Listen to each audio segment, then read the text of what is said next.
of people to get to this point. I went on what the movie advertisements refer to as a roaring rampage of revenge.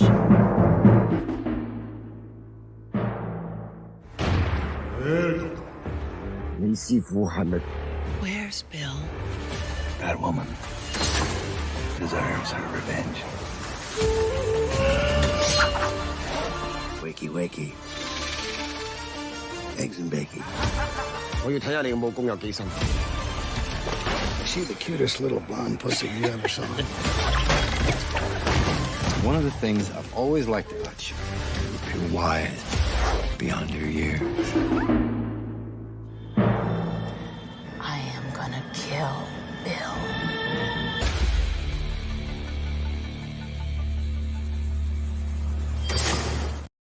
V2. Yay. Volume 2. Yeah, volume I 2. think I did that backwards. There we go. Volume 2. The end. Finally. Everything reverses when you're on this thing. So. Maybe they're gonna kill Bill this time. Maybe. Yeah. We don't know. mean, one does not simply kill Bill.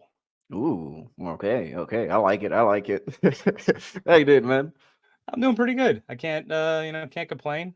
So trying out this thing where people can watch the I should probably tag the actual stream. The actual stream here. Let's put the actual link into the There we go. Okay. And if someone is watching on Twitter now, they will be able to see us. Hi, Twitter people. I don't think anybody has started. I don't have that many people following me, so. Oh, dude, we've already got some people in the chat. Jacob, how you doing, man? And yes, Julie Dreyfus is hot. I agree 150%. Jama, how you doing, man? Oh, the French. Our regulars are out in force today. Big C, man. I hope you're doing good. I'll check out your DM later, man. I gotta see your Planet of the Apes trailer.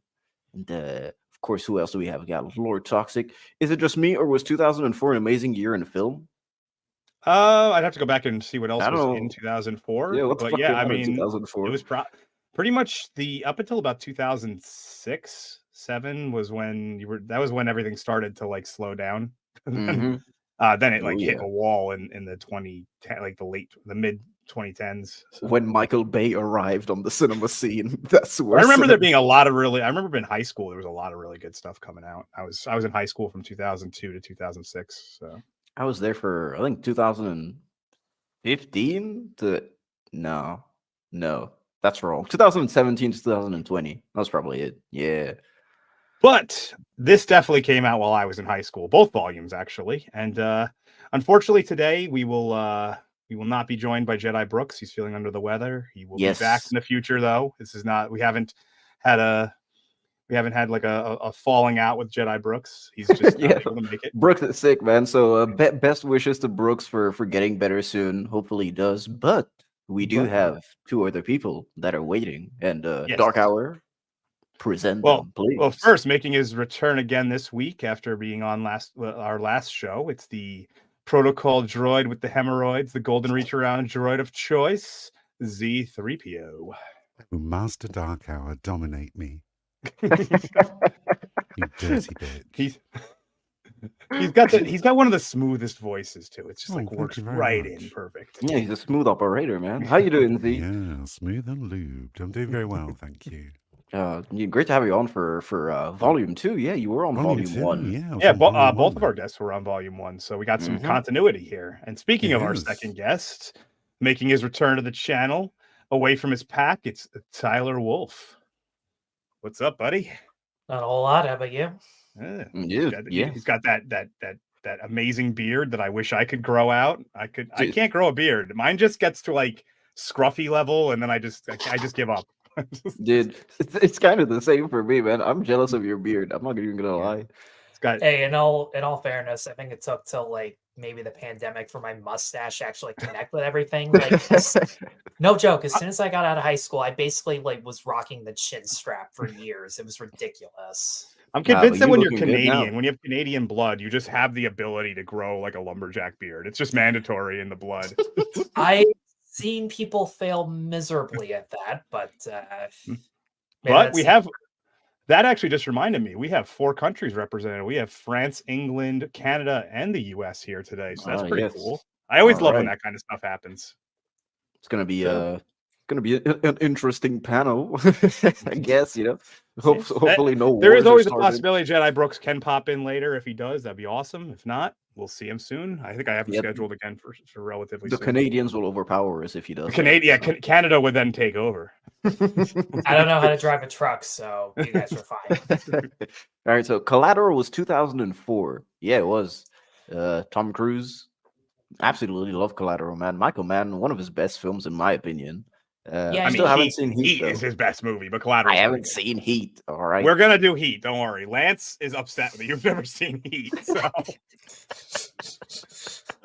And of course, Big C, dude, you're a Sasquatch. You live for like 2 million years. Of course, 2004 felt like 100 years ago. What do you expect, man? But I do remember that being a good year for movies because that was Shrek 2, that was Spider-Man 2. Yes, God, that was the year sequels were actually better than the original. Who'd have thought? Yeah. Shrek 2, man. Yeah, we got the OJ reference, of course. OJ. Yes, we have. I don't even want to go there. Nobody wants to go there. You know where I want to go? I want to go to talking about this film because I just watched it last night and I forgot it's actually pretty damn good. Dude, same. I always forget how good the second volume is because I never get to it. I always watch the first one and I just never get to the second one for some reason. Yeah. I guess we should start with Tyler. What were your where were you the first time you watched Kill Bill Volume 2? If you did, well, what are your thoughts on the sequel? Well, second time. Oh, sorry. I thought the screen froze there for a sec. But, I think I told this the first time I was on here. The first time I remember seeing Kill Bill was on my couch eating anything soft that I could because I was just recovering from my wisdom teeth surgery. And nothing better than a 4-hour movie of complete and utter bloodshed to make me feel better about myself. And thankfully, I did accomplish that. And I remember I would have been like 19 or 20 when I saw that for the first time because 2004, I would have been 8 years old. I had seen pictures, but I had never seen my parents watch it for painfully obvious reasons. And people always have that reputation that Volume 1 is the best because it's got the most action, it's the quickest pacing and everything like that. But I actually kind of prefer the second one for being a lot more story-based, for having more of that essential Tarantino dialogue that sometimes in this one especially, it's stretched out a little too long. But what helps is that as opposed to the first one where you see the bride in like full form, just slicing through 88 people as often as we can, in this one, she's a hell of a lot more vulnerable. We see how she started off. We see how she failed. Even as an expert trying to get revenge on all these other people, she has to struggle a hell of a lot more in this one. And it feels more suspenseful, for lack of a better term. Yeah, I agree with you because, I just think that a lot of people overlook Volume 2 because of the sheer spectacle that is Volume 1. Especially considering the fact that, they build up O-Ren Ishii as like the main villain of Volume 1. And then you watch Volume 2 and the Deadly Viper Assassination Squad kind of just gets wiped out almost instantly in comparison to that, which is kind of, I guess the feeling is lackluster, But Z, what about you? Where were you the first time you saw Volume 2 and what are your thoughts about it? Well, just like Volume 1, I watched this in the cinema, not in the glory of Leicester Square, but at my local showcase, so there's nothing too flash. I came out of the movie and I thought it was a bit of a letdown after the unparalleled glory of the first film. But I then bought the set on DVD and I've come to appreciate Volume 2 a lot more than when I first watched it. It is a lot more involved. There are some things that I want to query as we go through the film, but I'll bring those up a bit later. Yeah. And I guess Dark Hour, what about you, man? I can't remember if I saw the second volume in the theater. I know I saw the first one, but I can't remember if I saw the second one. It was that weird time where it was, it was still hard for me to get into rated R films and such. But the I am on the exact same situation with Tyler that I almost view them. So the way I look at both of these films is the first one is the action packed. Yes, everyone loves the blood and the gore and the like 50, 60 people get killed on screen or whatever. This one is definitely the unpacking of the first film. And I've come to appreciate it for what it is. And the fact that it wasn't even supposed to exist is what's great. It was originally all supposed to be just one big movie, 3.5 hour epic. And Harvey Weinstein is actually the reason why it's a 2-volume. I mean, I have to mention his name. He told Quentin Tarantino that he basically approved it to be 2 movies, though they would do it for 2. And Quentin went back and like rewrote all this stuff. And the second movie is most of the rewrites for the in the making the characters a little bit more in depth, as well as part of the first one. But like the second one almost exclusively comes out of that. And it's become I've grown to appreciate it more and more over the years, especially the scene that we'll obviously get to later on, where I think David Carradine just nails it during his expository scenes. It's like I love his whole monologuing that he does in this movie. Yeah, that's funny. Like when I remember my family had to watch both parts with me just because I was in a because he had him at gunpoint. That's one way of putting it. Yeah. And I do remember my sister saying, "Oh God, shut up," at the fact that like Bill goes on forever and ever about the monologues. And I mean, she was 18, 19, and she's not really a Tarantino fan to begin with, but that was one thing I was skeptical about going in, because there's so many times where you watch a brand new Tarantino movie and the dialogue you're expecting happens, but it's not as cool and the repetitive stuff stands out more. And then you watch the movie again sometime later and all of a sudden it isn't an issue anymore, which it's a real testament to Tarantino. He knows how to write movies that have like lasting power and rewatchability. There were so many Easter eggs and hidden gems in the background that I hadn't noticed like a year ago when I actually watched both parts for the Volume 1 stream. I'm not entirely sure why. I guess I thought that it would feel incomplete if I didn't, but either way, it was a good way to spend a 4-hour Friday. No, I mean, in terms of my experience with the Volume 2, I think I didn't properly watch Volume 2 for the first time alone, but I remember walking in on my dad watching it, and what the specific scene that he was watching was the one where she's punching herself out of the coffin, and that always stuck with me as a kid. And I was like, man, this movie seems really, really cool. But my dad never wanted me to watch it because he said, yeah, it's too violent. You shouldn't be watching Kill Bill. Another one that I always wanted to watch as a kid, but he never let me, was Scream as well. So yeah, but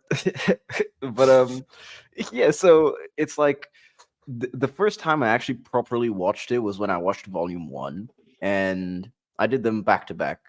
So for me, Volume 2 was kind of lackluster. However, now this being, I think, the second or third time that I watch it, and it's been a considerable amount of time. I mean, I think it's been at least 6 or 7 years since I've seen Volume 2, because I mostly just rewatched Volume 1. And man, I really, really, really appreciate Volume 2 so much, to the point where I actually think that I might prefer it over the first one, because of just how much character work is being done, which is fantastic. And even as you were saying, Tyler, Tarantino's dialogue in this, it's some of the best for me. I just think that everyone is nailing it, and it's fantastic. And yeah, I just really can't wait to get into it, because I do think I have a lot to say. Yeah, I have quite a few notes myself, which is rare for this show anymore. I usually just let the guests kind of handle that part now. But I actually took a bunch of notes from research and stuff that I did as I was coming up on this one. I will say this to James Woolard in the chat's point about there being not being a 4K release. I would love if they would just put out a release of the whole bloody affair, because that's like a hidden gem of director's cuts or something like that. Because apparently it only gotten shown once at, I can't even remember what theater, but there's certain things. Probably at his theater, the Beverly Cinema. That wouldn't surprise me. And either that or the Romance Chinese theater, which he's like in see, love with. I was originally going to say the Chinese theater, but there were certain, I heard this on like a Movie Fights episode once, all the minor changes that they make a huge difference. Like the fact that, minor spoilers, Beatrix doesn't actually know like the twist towards the third act. Like the movie doesn't actually say it; it just shows it within that scene. And I'm just sitting there going, "Well, yeah, why didn't Tarantino do that? Why was that a cliffhanger in Volume 1? That Yeah. in retrospect, it doesn't really make that much sense. It might be the one writing flaw I can think of. Yeah, I think Volume 2 is just it just has so many layers to it, to where the audience, the characters are written in a certain way that even if you don't see them on screen for a while, especially having heard a lot about them in Volume 1, once you see them for a couple of minutes and you already know what this character is going to do. Or, for example, Elle Driver, you just see her on screen for not that much time and you know directly how she's going to react. You would know if she does something out of character, which I think is just a testament to Tarantino's writing in general. Because yeah, I just miss this kind of writing. And even then, it's a specific Tarantino-esque writing. You can't get it from anyone else. Yeah, and I guess we're going to have to keep on missing it now that the movie critic's not going to be a fucking film. Oh, yeah. Oh, and we do have a poll up. I realized last show that I forgot to actually end the poll for the Blade and Blade 2. They were practically even. They were within 5 percentage points of which one was better. And then there was, like I said, a couple of other choices. So basically, it was almost split down the middle. It's basically a 50-50. And Tyler, yeah, just bouncing back on what you said about James's comment in the chat about the 4K release and the whole bloody affair. It's interesting because I think they released the Grindhouse movie as one big feature. They did. Yeah, they did. So I mean, I hope that they would release Kill Bill as one big thing as well. Because in Grindhouse they have the ads and all of that stuff that they made for the movie. So they ended up just splicing it together and making it one huge feature. Which I mean, I think Kill those two are also slightly shorter than the Kill Bill films. Well, I mean, in total, it comes down to, I guess, 3 hours 40, something like that. Yeah, they were both about it. They were both a little shorter than the Kill Bill. It was like 4 hours. That's a rough commitment for a lot of people. Like they see that 4 mark, even if it's like 3:45 or something. Like people still see that 3, and they're like, okay. So just looking on Wikipedia, Grindhouse as a movie is like 191 minutes. So that's like really just off the cusp of 3 hours, which is strange because like Tarantino always makes like 2.5 hour movies, usually at the minimum. I mean, it's Death Proof had a very basic principle. It was a very basic principle. They didn't have to do too much with it, so that was which was one of the reasons. Hi, Waylon. And hi, Melvin. I forgot to say hi on the screen. Yeah. Hi, Melvin. Yeah, wait. Let me just move this a bit. I'll go down with. Yeah, there we go. All right. I said most people, not there. There are exceptions to that rule. All right. Well, I guess we can get into the movie directly now. We've been beating around the bush for 19 minutes, ladies and gentlemen. I'm itching. Yeah, but what else is new? That's true. I'm always trying to like get these intros faster, and Tara's like, nah, let's just cut it out as much as possible. It's a live stream, so I mean, yeah, we can enjoy, All right, let's go very, very slowly, ladies and gentlemen. It's Miramax Films, of course. Now. All right, I'll accelerate it. Just after this comment from Gord King. BB later appears in Once Upon a Time in Hollywood as the girl who sells Brad Pitt the acid cigarette. Is that BB? She was. I was thinking that as I was rewatching this. I'm just sitting there going, I know she appears in Once Upon a Time. I just could never figure out which character she played. Oh, all right. Well, there he is. That was that. Also, there was a scene filmed with Michael J. White as Black Dynamite that never made it into this movie. So there is some crossover stuff. I love that I'm not the only one that knew that going in. It was supposed to be it's a fight between him and Bill. She's also Kane Marco's daughter in Spider-Man 3. Oh. Wow. Okay. I didn't see that. Not bad. Wow. I thought that she never acted again. I don't know. I didn't think I had seen her anywhere. I thought she was like that girl in Once Upon a Time who like got that big role and then tried to That bite was off it. more than she can chew. Yeah. Mhm, Well, yeah. nobody tell her that. All right. So basically, what we do is we start the movie with Bill's monologue of the scene when he shoots Beatrix Kiddo, of course, while the credits are starting, and we move to this car scene where we have the recap of Volume 1, which I would think is added in like in post, especially when they told him that they were going to splice the movie for sure. And I like it. What do you guys think about this intro with her coming through with the car, just giving the recap? Who's she talking to? The audience. The audience. Then she's quite clearly insane. She's talking to nobody. That's the best part. This Wait, is you the don't fourth drive one. around just talking to yourself? I do this all the time. I actually do it too. No, I don't at all. Not in the slightest. Which, yeah, shows she's mad. Well, yeah, She could have. Well, I mean, maybe crazy. she had a Bluetooth headset in. Who knows? I mean, it's like I that should- jarring end scene from the original cut of Blade Runner with the voiceover. Ah, we lived happily ever after. So there is one thing, and they do mention it again later in the movie, but there's a noticeable absence of a particular vehicle in this sequence. From Pussy wagon? The Pussy Wagon. And the reason for that was because Tarantino took it home and forgot to bring it back. What the fuck? He literally just... It's still parked at his house to this day. It's in his driveway. He loans it out for things. It's What does Esteban says? You lost the pussy. It's like... yeah. But I mean, I think it's a good stylistic choice, especially the way they film it in like a 50s movie with rear projection. I like it, but of course it does make this is clearly 100% for the audience, but I don't mind it. And of course, ladies and gentlemen, Volume 2, Kill Bill, Volume 2, a film by Quentin Tarantino. You just have to put that in there because yeah.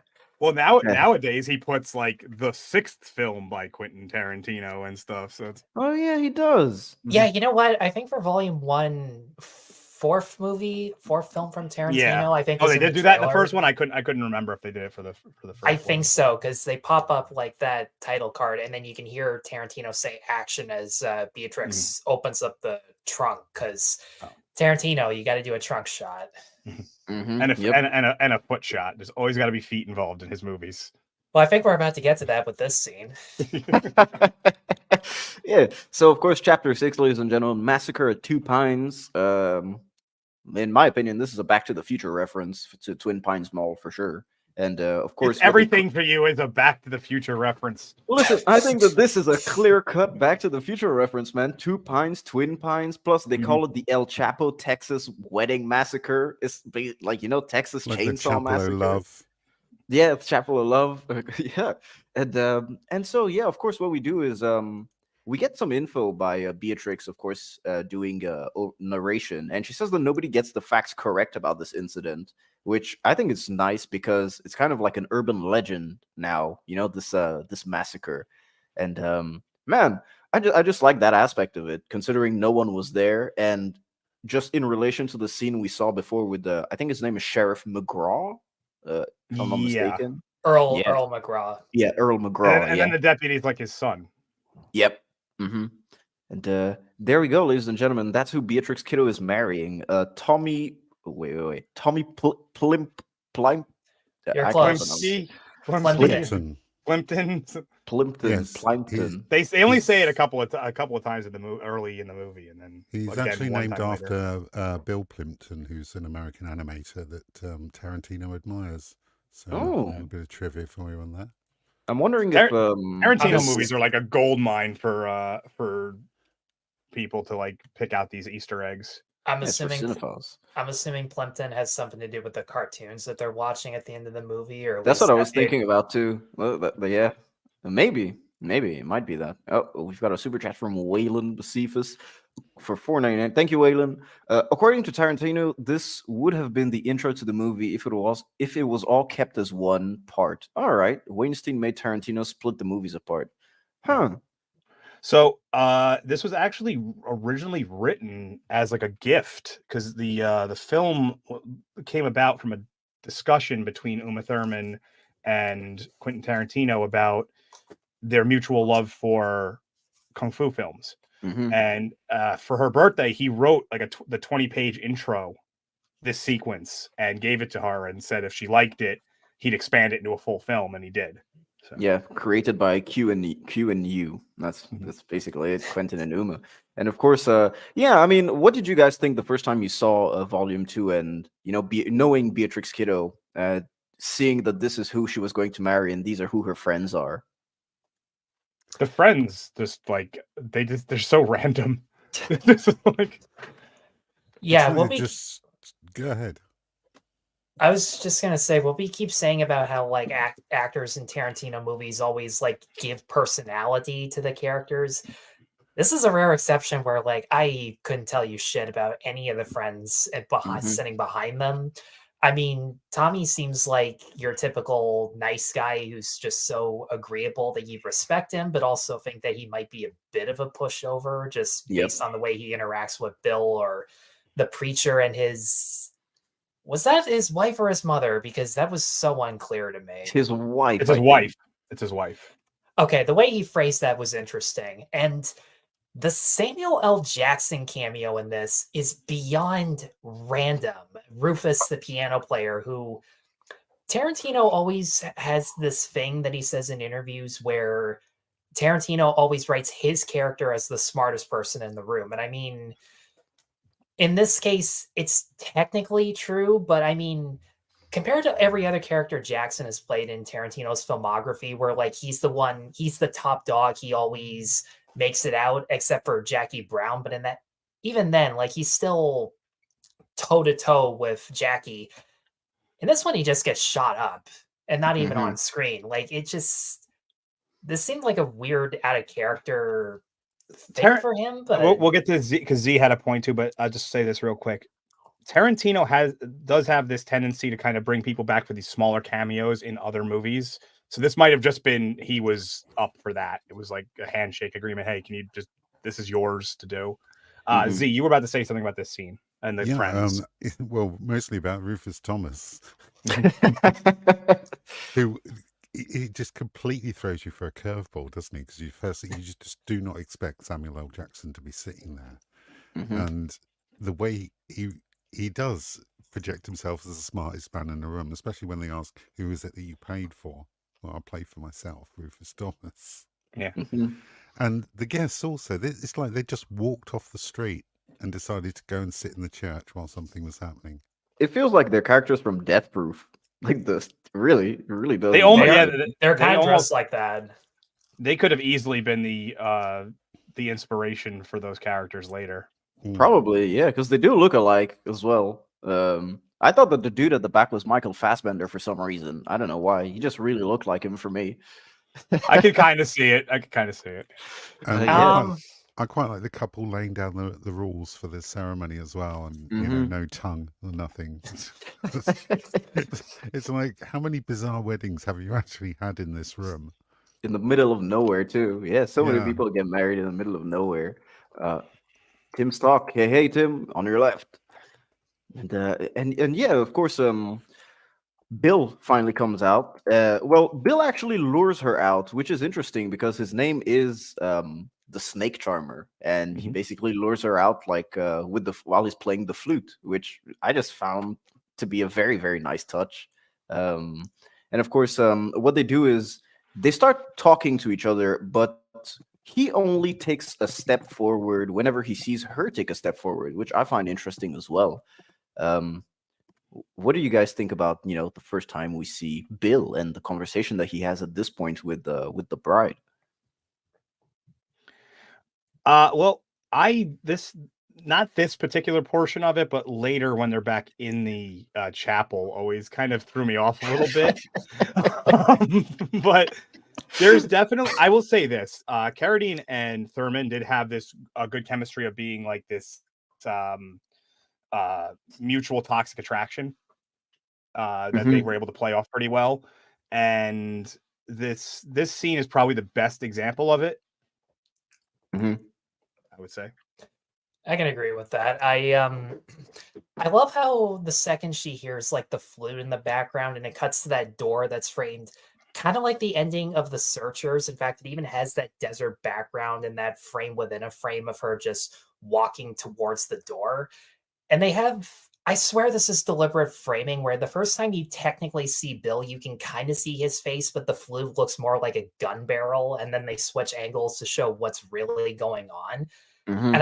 And I love the way dude frames the cinematography in this, where to add to Dark Hour's point of like their mutual toxic attraction, they really show the mirrored aspects of that, where like she takes one step forward in one shot, he takes the exact same step in that Mhm. reverse shot. And normally it's really cheesy when other filmmakers do it, but the timing of the editing just made it feel so tense, and I knew nothing was going to happen, but I'm just sitting there going, I'm really feeling something, and it's just the way they show it. And yeah, I think it's John Carradine, right? Or am I getting that name wrong? David Carradine. David Carradine. Yes. Okay.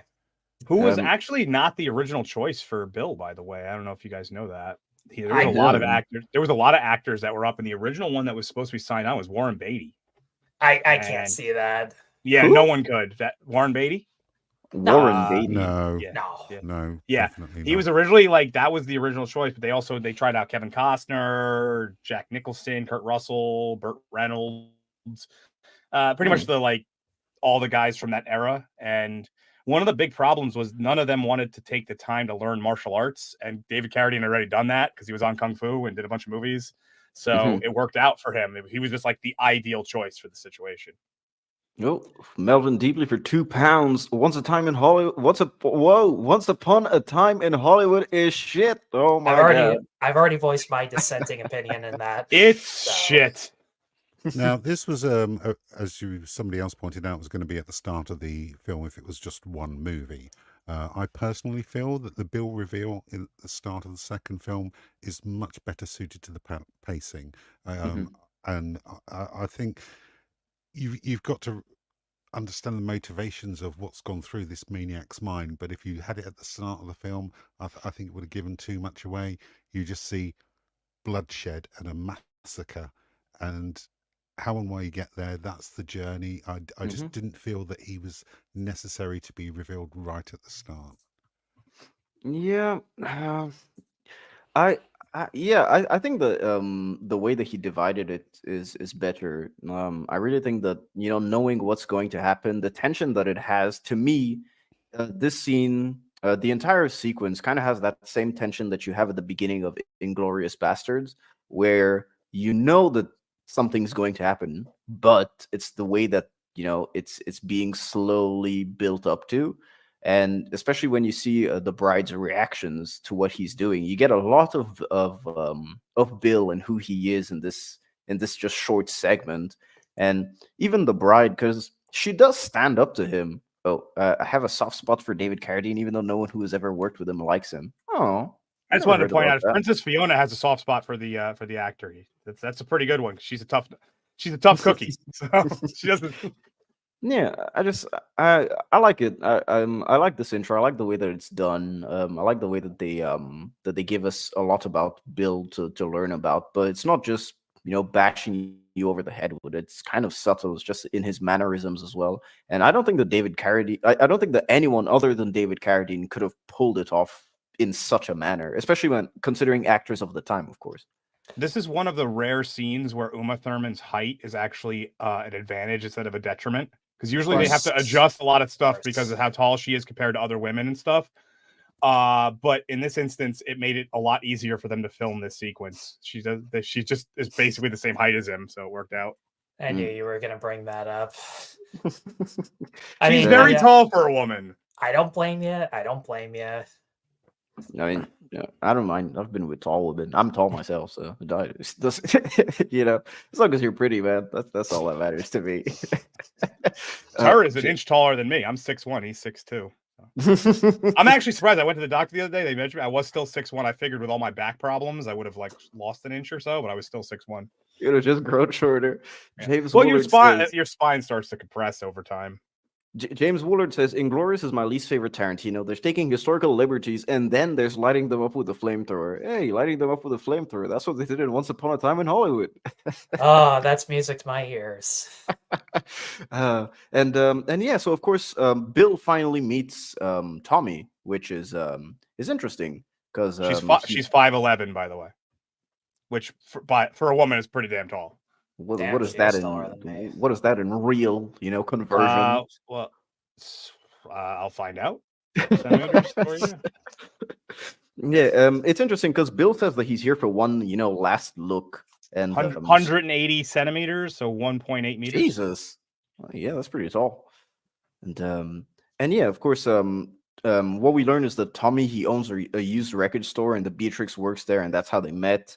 And of course, Bill is playing her dad, who's from Australia. And of course, the reason why she had gone outside at the beginning was because the Reverend was kind of annoying her about the fact that she didn't have anyone to represent the bride's side for the wedding. And David Carradine is, going to do that. So apparently he is, but of course, they do run into a bit of issues because he doesn't want to give her away. I do like that aspect of like, maybe you can give her away. It's like, no, that's too much to ask. And even Bill, he says it calmly as well. It's like, that's just a big demand. And it's like, yep, he's still not ready to let her go. But this is kind of weird. Vertically, frog legs, like extended or stacked on top of one another on their side. I'll try to figure that out for you.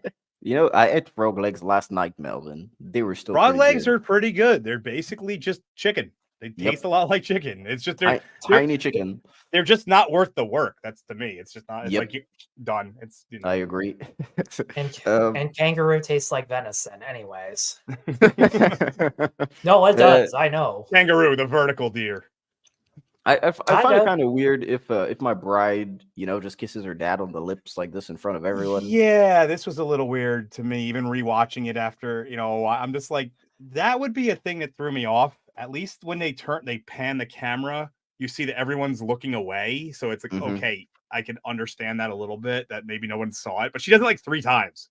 Yes. I think it's a gesture to show that she still cares about Bill's approval, even though she ran away from him, which still interesting to say that she loves him. She sort of loves him. Well, she loves him in a different kind of way. I guess that's even weirder to say, man. Nah, let's just skip this. The Deadly Viper Assassination. Z, did you have anything to say about the awkward kisses? It's nothing I haven't experienced from Uncle O-Ren. I'll give you that much. Now, this scene I absolutely love. This scene for me represents Bill's anger in its most purest form. Like, despite what they went through, despite what they just talked about, if he can't have her, no one can, and there's no mercy to be given at this moment in time. Despite her being pregnant, the aim is to kill her. It was a shock that she survived, but that was the intention. Yep. To your third wedding. Oh, that's interesting. A great audiobook. Yeah, dude. I mean, I'm glad you survived your third wedding, then, if this reminds you of it. Congratulations. Yeah, of course, the Deadly Viper Assassination Squad, ladies and gentlemen, and they take care of business. The divas, if you will. Deadly Viper my God, you can't say it like that. I'll never unhear that now. So, of course, yeah, go ahead. One point I wanted to make about that. So all those deaths occur off screen. There's only 3 on-screen deaths in this movie, as opposed to the previous one, which had like 4 or 5 dozen. So, did I beat you to it? Well, no, I'm actually just realizing that for the first time. Yeah, they're very, a lot of the violence in this one is off screen comparatively, I guess. Well, it's not even off screen. It's also the fact that it's mostly targeted at specific people. Because the reason why we had so much violence in the first movie is because there were a lot of, I guess you could say, collateral in terms of, you're trying to get O-Ren Ishii, but she has the crazy 88s that are there to defend her, so you have to get through all of them. This one is just Beatrix going after the individual. That's pretty much it. So they're the only individuals that we see die. And I just think Mr. E apparently has been married 5 times. If you count the first time in Vegas, which I would. Maybe, would. maybe. You never know. Only okay. Was it okay, Mr. E? Was it someone dressed as Elvis? If that's the case, then yes, it has to count because that is the situation. So right now, what we do is we see Bill who meets Bud, and of course, he basically just fills him in about the O-Ren Ishii situation, about the Vernita Green situation as well, the fact that the crazy 88s weren't actually 88 people, ladies and gentlemen, which is they just call themselves that because they think it sounds cool or some shit. Hey, it does sound cool, man. Well, that's what I love about David Carradine, by the way, because he goes from like this a lot of these really profound, statements to then occasionally he'll throw in something like that. It's so it like it has this this balancing act of super over the top expository and then like quick bang little shits. Yeah, Michael Madsen won. Yeah, he has charisma. Yeah, sure. I just noticed. I never actually noticed he has a razor blade on his necklace until just now because it's a still frame. I just never noticed it. I didn't even remember it until I saw it last night. I'm just sitting there. I'm like, dude, do you have a death wish? Somebody could the bride could have literally done that at any point. It's like Tarantino was teasing the fact that dude was gonna die at any point in this. Lord Toxic says they actually seem like brothers. Yeah, they do. You only learn that. I don't think you learned it in the first one. You only learn it with the on the Hattori Hanzo sword later on in the film. So panel, did the hit on the bride cause the rift between Bill and Bud? I don't think so. I think that Bill, I always just got this sense that Bud just doesn't give a shit, and Bill is definitely more of a calculated individual. So they just have very different approaches. So they love each other brother-wise, but other than when they have to do stuff together, they just prefer to be apart. That's the sense I get. Very similar to me and my brother, where we don't have the same approach to life at all. See, I didn't even know that you had a brother, dude. Oh well, now you do. I have a sister too. So. Oh, nice. Yeah. So what we learn here is that Bud also pawned his Hanzo sword apparently for $250 in Texas because yeah, Kill Bill sucks. Have a great stream and love y'all. Hey, love you, Vex, man. Keep recommending You'll Never Find Me to people, man. That's a great movie.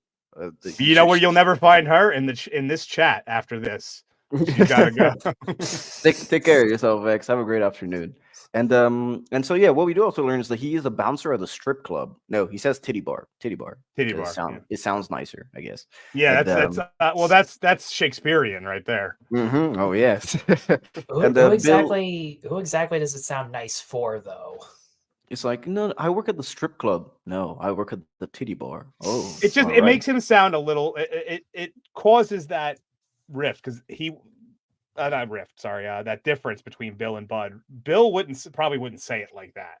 Bud does. That's what I mean. They have very different approaches. Bud has a very laid back, super chill approach to life. Doesn't have enough money. Clearly, didn't plan things very well. He's living in a trailer in the middle of the goddamn desert.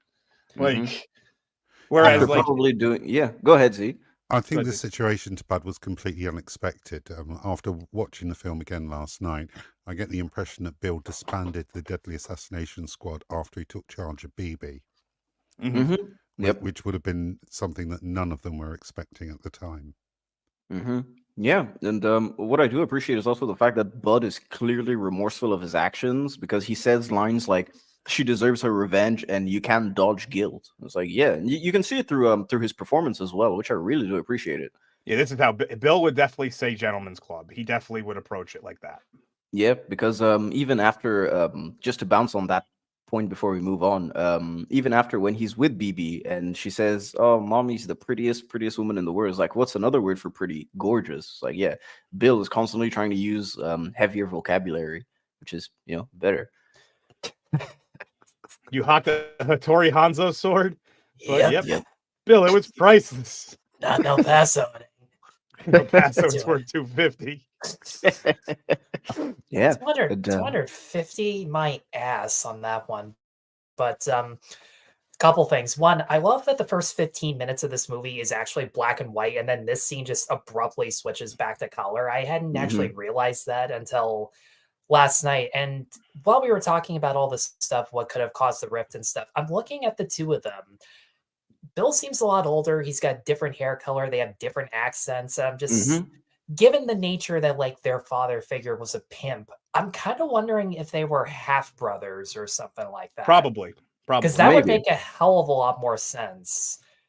But to be honest, as I was watching, I couldn't really think of what could have caused a rift between the two of them to the point where he would lie about pawning his sword just to spite him.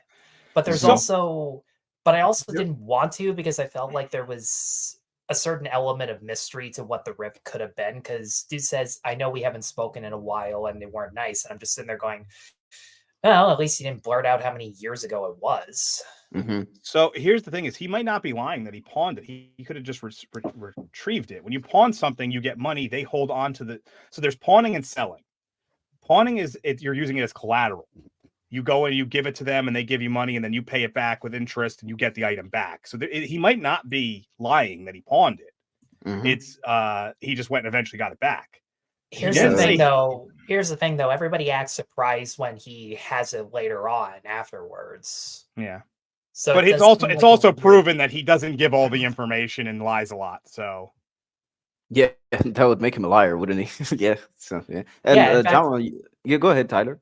In fact, what he ends up doing to the bride, like, he does feel guilty, but not enough, considering despite the rift that he has between Bill, he loves him enough to do what he actually ends up doing to the bride later on. So it leaves a lot to think about. Why does he still have loyalty to this guy who's fucked him over so many times? Yeah. I see that. I think John makes a good point. I felt like he chose that life, like self-imposed exile.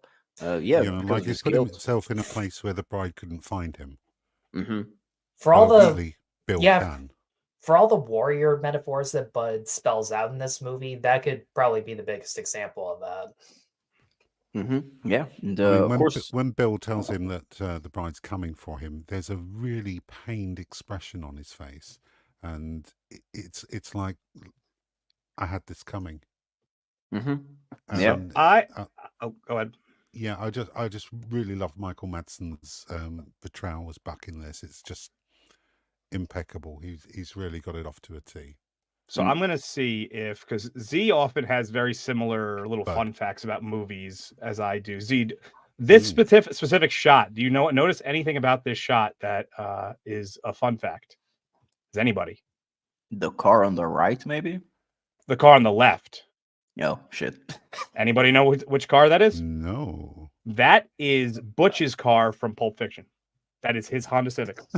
same model. Oh, dude. Fucking Tarantino was doing the first shared universe before there ever was one. He really was. I mean, if you think about it, what is it? Red Apple cigarettes. Yeah, and Manzanas Rojas. And what is it? Madsen's character from Reservoir Dogs and Pulp Fiction. The Vega brothers. The Vega brothers. So yeah, there is a shared pseudo shared universe going on throughout all of these. Even in El Paso, he would have gotten the thousands for a handmade traditional Japanese katana. Jesus, they're Hicks, but they aren't that Hicks. Yeah, probably would have gotten a lot of money. Another one. Hated Kill Bill the first time around. Then I realized it's a martial arts R-rated version of Buckaroo Banzai. Changed my whole outlook. At least you like it now. And of course, ladies and gentlemen, we finally reached Chapter 7, The Lonely Grave of Paula Schultz. Is Paula Schultz a reference to another character from the Tarantino universe? I was thinking Hateful Eight, but nothing. I can look it up. Because 1800s, that would have probably been around that time. I instantly found something called The Wicked Dreams of Paula Schultz, which is some 60s comedy with L.K. Summer. Wow, that's a deep cut. Oh yeah, she's the girl from the Pink Panther sequels. That's right. Yeah, it doesn't look like it's any specific reference to anything that he's done. But that could be it. Oh, it is? It is later. Oh, it's in Django Unchained. Oh, well, I mean before this. No, not before this. No, because he didn't make any movies in the 1800s before this. That's why. Okay, so I found something on Wikipedia here. So it's listed here that movie I just mentioned is the reason it's listed as Paula Schultz, and it's the name of Dr. Schultz's wife in Django Unchained, which I don't remember that being a line of dialogue in there, so Me neither. Maybe I just have to rewatch Django. I guess. I attempted to look up. I couldn't figure out this actress's name, by the way. I attempted to look it up. Look her up. I couldn't find her, and she was going to be my if she had nudes or not. But unfortunately, I didn't know what the character's name was, so I had trouble figuring it out. I tried typing in like Larry's girl and stuff. It didn't work. So we finally get to the titty bar, of course, ladies and gentlemen. And Bud is 20 minutes late to work because the strip club is empty. It's like one of the emptiest strip clubs ever, which I didn't even know that was possible. It's also the daytime. They tend not to be. Well, I mean, it's evening. Look at this, man. It's kind of like dusk. It's getting to the point where they would start to get people, but and of course, but go ahead. Even if you look at his desk, it must be doing well because he's got stacks of cash on there, and lines of coke. So there's definitely and a shotgun in the corner that is just begging to be stared at the entire time. Yeah, it's interesting. Well, you can see that he's probably making his money from I guess you could say, extracurricular activities, maybe pimping and stuff, keeping the pimp hand strong. You never know. Yeah. Hope to see you back a little later in the stream, Max. See you, Max. And yeah, so of course the conversation, I do like the conversation because Bud gets fired, but he kind of auto fires himself. So I'm with the manager with this one actually, because he's like, yeah, so you're telling me that I'm hiring you for the reason and you don't need to be here because there aren't any people. It's like, well, I'm not really saying that, but yes, you are. All right, well, you're fired. Done. It's like, yep. I think this is also one of the examples of Tarantino's kind of drawn out dialogue because like the scene doesn't need to be this long, but because the point that he's trying to get across is the fact that Bud is someone who was in such high esteem. He's part of the Deadly Viper Assassination Squad, and now he's just getting chewed out by his boss for being 20 minutes late. And I think the point could come across if the scene was shorter. So yeah. And I don't know. Go ahead, Tyler. Oh, sorry, Dark Hour. I didn't mean to cut you No. off. I was gonna just do a random point, so it's fine. I just love this scene because of Larry Bishop as this boss. He is just perfect in this, and he reminds me of what makes Carradine so good as Bill. Like, he's communicating so much rage with only like one tone of voice and one emotion, and I'm just sitting there going, this is fucking perfect, no matter how pointless this scene is. Not to mention, you mentioned him chewing him out. We forget the fact that the Devil's Rejects clown is the bartender that gives him equal amounts of shit.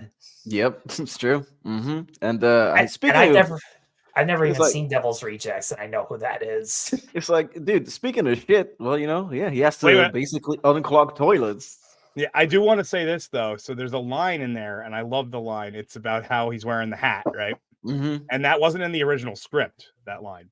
No. It was Michael Madsen kept showing up with this hat, and Tarantino hated it. So he wrote it into the script, his disdain for the hat. And it's got immortalized, but it was like a compromise. You can wear the hat, but I'm gonna tell you how much I hate it in the script. Ladies and gentlemen, that's why Michael Madsen isn't friends with Tarantino anymore. Just go back one slide. This scene reminds me of when Mr. Incredible was being dressed down in the office by his boss. Yes, little 100%. Knowing that at any moment he could absolutely end him. Yeah. That's true. Yeah. Yeah, it just emphasizes how much Bud is not only restraining himself, but how low he's become. Especially just emphasizing it on this fact that, hey, Bud, the toilet's clogged. There's shit everywhere on the floor. Go clean it up. That's it. That actually, to talk about like things that it reminds me of, it kind of also reminds me. So like and this is to illustrate how far Bud has fallen. It also reminds me of the scene in Rocky 2. If anybody recalls, when he's changing out the spit buckets and everyone's making fun of him, and he just he just fought for the world title, and now everyone's like, you're a bum, like and so it reminds me of that in a way. Obviously it's different circumstances, but very similar. Yeah. Yeah, it's just How the mighty have fallen. That's what it is. And of course, I do like the scene where Bud gets back home and he's just looking. He is kind of scared that she's coming, and that's why he's just looking around. And I was like, yeah, didn't this movie kind of it's not with the actors. I think it was Bud's actor, Michael Madsen. I don't think no, it- I mean, Well, and Uma also, Thurman. yeah. Do you know the story, Tyler? Oh, I know the story. When we get to it later, I'll let you handle that part. Yeah, Don't yeah, worry, I'll for let you sure. handle that part. All right, and of course, he's looking around for the bride who may or may not be there, and there she is, ladies and gentlemen.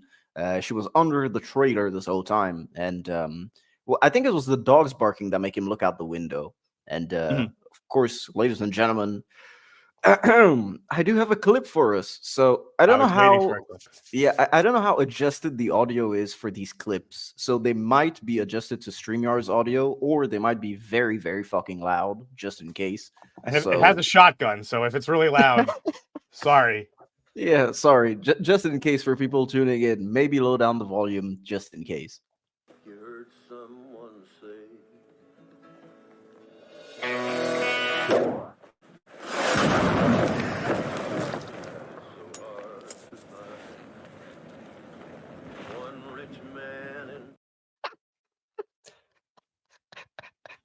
Dude, the way that it just gets exploded too. Well, I mean, what was going through her mind at that point? Did she go stealth, stealth, stealth? Oh, fuck it. Just run through the front door. Yeah, basically. I mean, Bud knows that O-Ren Ishii and Vanita Green are dead, and the bride probably knows that that's the same case. So why is she doing these rush attacks? And she does the same later with Daryl Hannah. There's a rush attack through the door. That one, though. Well, that one was because originally it was written differently, and then they wanted to change it. So, but the stuff that she survives makes just absolutely no sense. Now, you know, like a lot of people won't give rock salt forms when painted. So around 2004, I think the Dwayne Johnson movie that bombed would have probably been The Rundown that he did with the dude that plays Stifler. Yeah, probably about there. Yeah. I thought people liked that one. Oh, I love it, but I think it flopped. A lot. Well, people will always compare that to the original one because that was a remake, and any time. It was? Yeah, it was. Okay. The Rundown is my favorite The Rock movie, ladies and gentlemen. Just so you know, it's been my favorite since I was a kid. Yeah. I love The Mummy too, just because of the terrible CGI. Mummy Returns, but the things that she survives, and you can't call her a Mary Sue or anything like that because she does get her ass kicked. She has to learn throughout the movie. They show her struggling and learning and all that stuff. She is a well-written character top to bottom. But the one aspect that will always make me just boggle my mind is that she survives a lot of shit that no one would survive. And this being one of them. It's actually one of the notes that I put. So the note is like, shoes with rock salt, and right under it is a huge arrow. It says, is suspension of disbelief pulled too far in Kill Bill Volume 2 as opposed to Volume 1? Because let's face it, Volume 1 did have, an amount of suspension of disbelief, especially with all the flying around versus the crazy 88s. But so this is my question to the panel and, to the chat, of course. Do you guys think that suspension of disbelief is pulled too far for Volume 2, considering what she does? And I want Z to say the line he just typed into the chat. So go ahead, Z. You go first.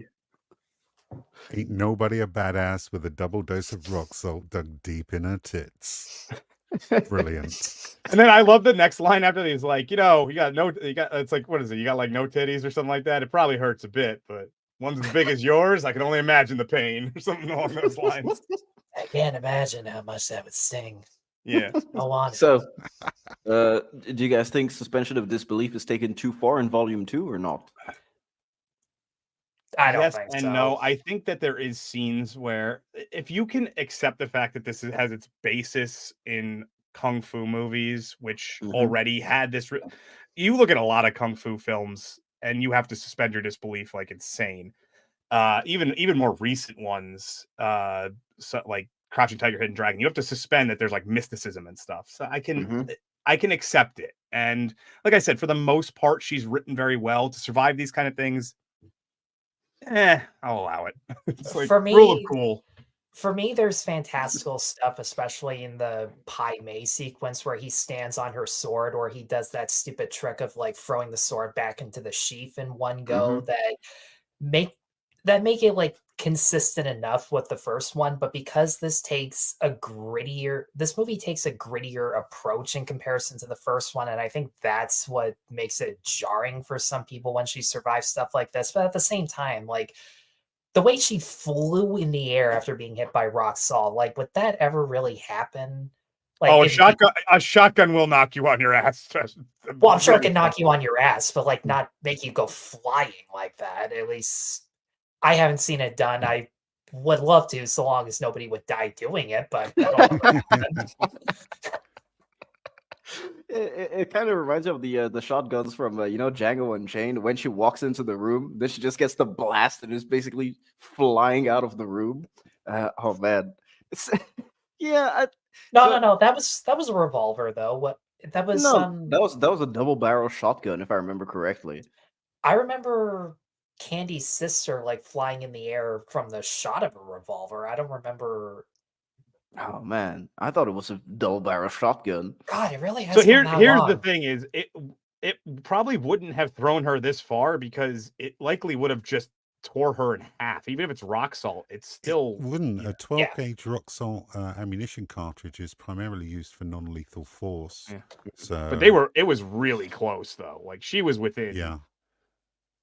She was getting all of the brunt of that force. So I'm not sure. They are recommended for use at less than 20 yards from the target. Yeah. She was less than 2 yards. Oh, yeah. She was within like 5 feet of the target. Yeah. Yeah. I mean, I think suspension of disbelief is fine, but I am 100% with the sentiment of Tyler, where this film kind of seems as if it takes the gritty approach, which is why it can seem very jarring. However, once you reach after this scene, when you start going with Pai Mei and all of that stuff, that's where I think it gets back all that fantastical element of Volume 1. And I also think that the fight between her and Elle is like a good mix of over the top and realistic. Because like there's some cartoony shit in there that's some of the best stuff in it, but yeah, there's still some brutal takedowns regardless. Yep. All right. And so, of course, what he does is he calls Daryl Hannah, Elle driver, ladies and gentlemen. What does he say at this point? I think he says something about like bitch or so. I forget the line. Yeah, so he calls her. She goes, Bill, wrong brother, you hateful bitch. Yep. And to what do I owe this dubious pleasure? Yeah, and what they basically do is they want to make a trade, ladies and gentlemen. So he wants to trade Beatrix Kiddo's. Hey, for the sake of comments, how you doing? He wants to trade Beatrix Kiddo's Hattori Hanzo sword for $1 million American dollars, ladies and gentlemen, because of course he's broke. Yeah, do it. See, $1 million. I haven't heard one of those in a while. It's been a while. And of course, after the call, we switch back to, I guess, what Bud likes to call a Texas funeral, ladies and gentlemen. And we cut back to a different aspect ratio, which I don't know. What do you guys think about the aspect ratio changing? Just for, I guess, what is it, 15 seconds, pretty much? More, it went on for like a minute, for as long as she's in the Truck. trailer. Yeah. And I had to look at my laptop, and I'm just sitting there because like when it cuts to the moon, you can't see it. It's only like when you get a close up of her face and her feet, and I'm just going, wait, what the fuck is this? And then he pulls her out, like goes right back to it. And I'm just sitting there going. And then doesn't it go back to it when she's in the casket as well? No, once they take her out of the truck, they never reuse the aspect ratio again throughout the entire movie. It does create an era, like an air of claustrophobia, at least, which I think would have actually been really well used if they would have did it in the. Now that you mention it, yeah, like it does switch to black and white for a little bit while she's like freaking out in the coffin, but other than that. I mean, yeah, for me, this I've seen movies where changing aspect ratio actually serves a purpose in terms of the story and The most recent one that I've seen is it's The Night. No, it's not The Night Comes First. It comes at the night. night. Yeah, thank you. Love that one. Love Yes. that one. It Fucking comes at wanted night.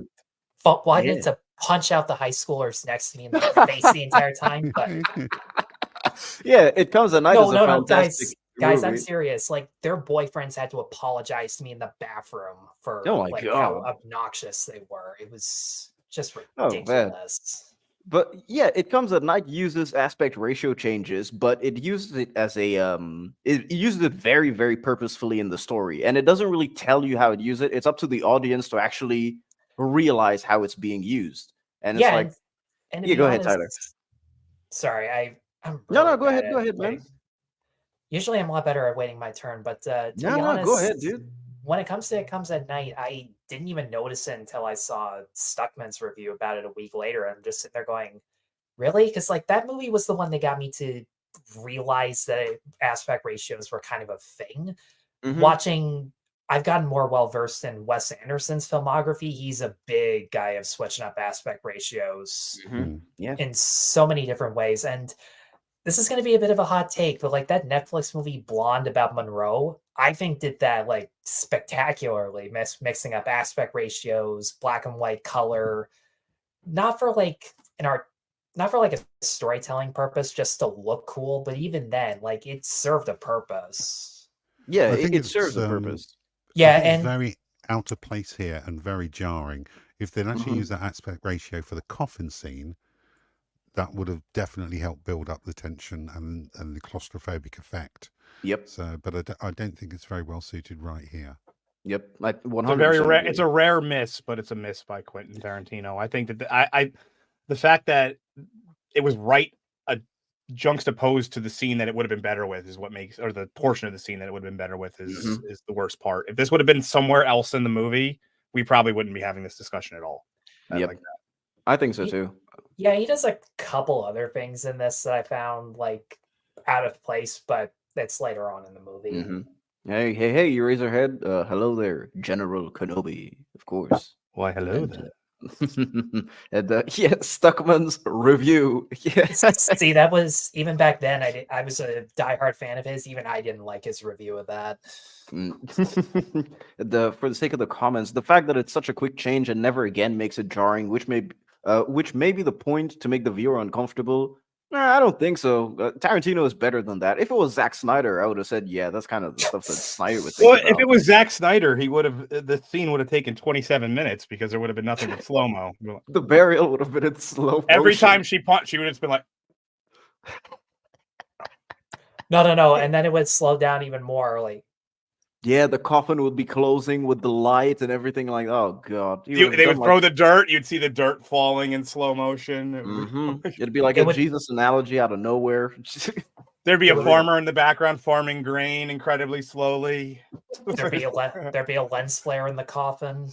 Yeah, inappropriate background music. Unlikable characters start to finish.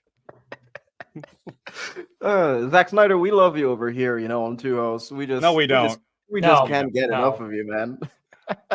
And so what we do is, of course, Paula Schultz, ladies and gentlemen, that's her grave, and that is where the bride is going to be buried. And we get this dude that's in the movie for 2 minutes. I even forget it. I don't even know what his name is, actually. Give me a sec. There's a lot of characters like that in this movie where they just kind of show up, they do a thing, and then you never see them again. Yeah, they're probably just crew members that were just like promised a part. No, this guy's a dearly departed fellow by the name of Clark Middleton, who was in a couple other stuff that like Tarantino and Rodriguez did. Apparently, he was in Sin City for like a minute.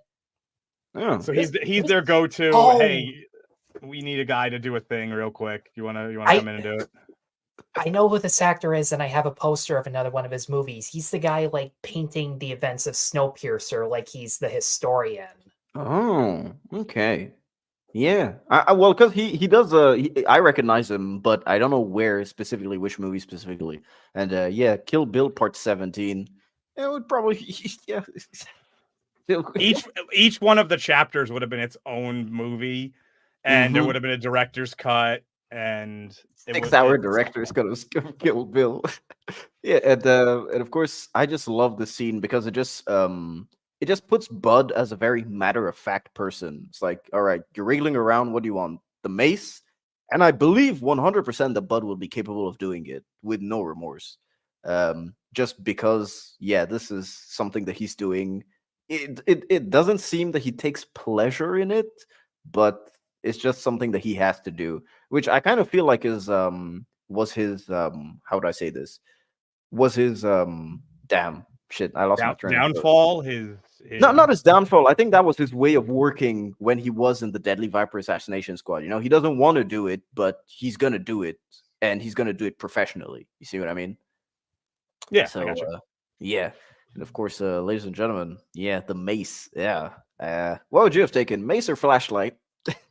Flashlight. I don't think that's much of a choice. Hey, Do you want to be in pain or not in pain? Some people like to be daredevils, of course. You never know. And yeah, of course, ladies and gentlemen, we get the coffin nailing scene. You didn't even let anybody make the choice besides me. Well, I guess none of you are gonna pick Maze. I mean, come on. I don't know. Z3PO is into some weird shit, man. Yes. Also, my eyes are electronic, so it wouldn't affect me in the slightest. But there's a girl screaming in a wooden box, but fuck that. Let's just go for Z's personal life. Like, oh yes, more lube. What do you guys think about the actual coffin scene and the entire burial, which is on screen right now? Very erotic. Really gets you going. It does have a sense of urgency to it that is not often captured in sequences like this. Like there's a lot of movies that use these, buried alive aspects, but I think this one does it really well. I can agree with that. Having seen that movie with Ryan Reynolds where he's buried the entire movie. I think it's called Buried. It is, yeah. It is. Yeah, that movie sucked. Probably really one of the best buried alive sequences that I ever saw was on the show CSI, when they had like an episode where the one character Nick is buried for 2 episodes. Jesus. Oh yeah, I remember that. Yeah, that was probably my favorite episodes of that show. See, the only other thing I could compare this to is that one Chris Angel episode where he was buried alive, or allegedly. It could have been fake as hell for all I care, because Rob Zombie was in it to promote Devil's Rejects of all things. Very interesting place to put him in. But for me, I think what made this intimidating was just the sound design, because there's so many moments in this where there is no image, but like the constant repetition of like the coffin shaking and like just them shoveling dirt back onto it was a little bit more impactful. Although, as some of you have already pointed out, like the 4x3 would have made a little bit more sense in this case. Is anyone besides me a fan of Mythbusters? No, I like. I've seen a few of them. Did you see the episode where they disproved that she would never get out of this situation? Oh, yes, I did. I don't think I would want to. Now that you just said it. They basically figured out that the maximum amount of dirt that you could possibly shovel your way through, assuming you could get through the wood of the box, the maximum amount would be about 2 to 2.5 feet. Assuming this is 6 feet down, it would be impossible. No. This is actually about 50 feet down, because when she claws her way to the top. Yes. Yeah, I was gonna say, because that dude needed a ladder to get out of the damn hole. Yeah. And I sent this to Uninspired last night because I was curious, and I found on Reddit somebody had done the math on how much the dirt would weigh. So 1 cubic foot of dirt weighs roughly around 40 pounds. So we're going to be using imperial here because that's what I know. I'm not converting all of these numbers. Do your best internal mental conversions. I've already forgotten. 1 cubic foot of dirt weighs approximately 40 pounds. The standard casket dimensions is 84 inches long by 28 inches wide by 23 inches tall. Assuming the distance of the hole in the ground is 6 feet or 72 inches, we remove the height of the casket 23 inches, so 49 inches. This gives us a dirt volume of 84 by 28 by 49. Converted to feet, that's 6.83 by 2.33 by 4.08 and comes out to 64.9 cubic feet. Multiply that by 40 and you get just shy of 2,600 pounds, 2,597 pounds. So this is impossible. We didn't need the numbers to know it, bro. I've already forgotten them. I wanted to read that, and I'm surprised that I got that in one go. You should see me record my videos. I should start recording outtakes for my videos of me just going, motherfucker, I was so close. Oh, Ooh, please, dude. please send those. I will have a ball with that. Dude, the amount of times I cuss while I'm recording a video because I can't get it right is insane. There's a level, like, my favorite is when I get to, like, I get the line and then I look back because I have the dual monitors thing going on to read my script, and I realize I didn't record the motherfucker, and I'm like, that's when I take an hour break. I'm like, that's it. I'm done.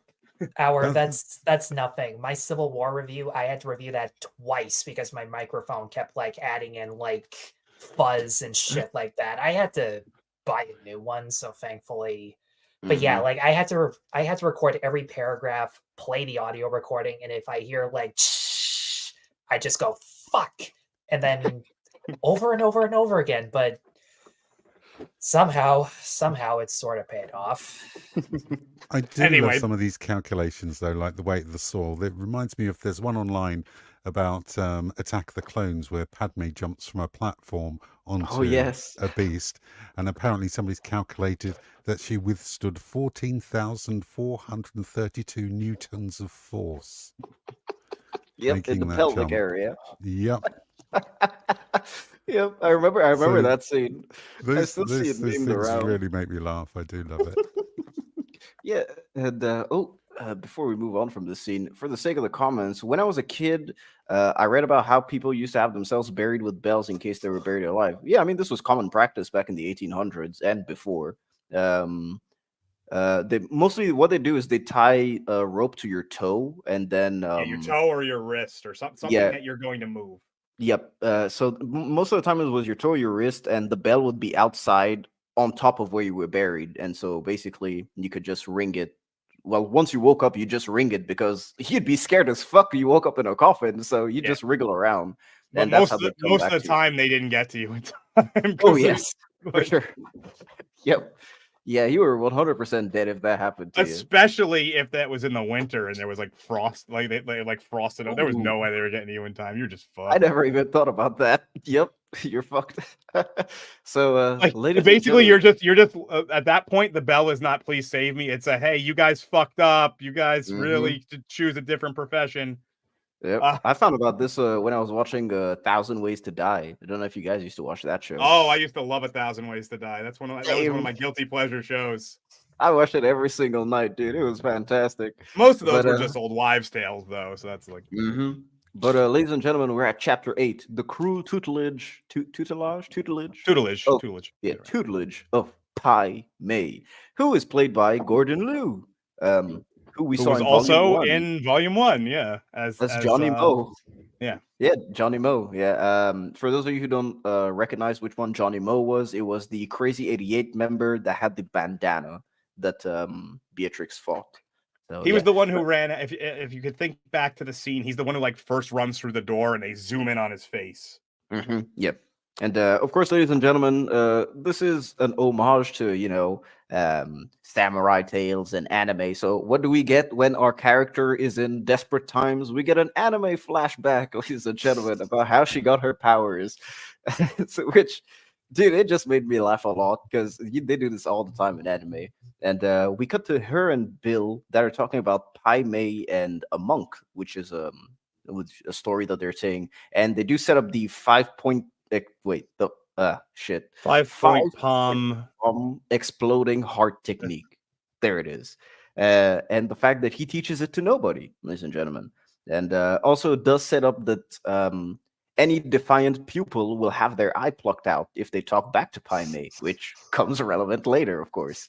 So yeah, I just like the fact that they're camping in the middle of nowhere on this road to go see Pai Mei, and he's just playing his very long flute next to a campfire. It humanizes Bill in a certain way. And Pai Mei hates white people, white women to be specific. I do find it funny because that's exclusively who he deals with. throughout this movie. Like he doesn't deal with anybody but white people, and he doesn't like white people. Yep. And of course, Bill finally leaves Beatrix Kiddo at Pai Mei's temple after he's probably fought Pai Mei, I think, really, because he goes up there and they imply that they had a scuffle, because my thought process for that is that he went up there and told him, hey, I brought you a student, and then he informed him that she fits all the qualifications that he hates, so Pai Mei beat the shit out of him. I'm willing to bet Bill just like stood there and didn't fight back. Yeah, probably out of respect, so that he would take her to so that he would take her in, maybe. Yeah. And go ahead. Not to mention, like, did they flat out say whether he was one of Pai Mei's students, or did they just imply that? No, they say it. Yeah, they say it. Yeah. Okay, cool.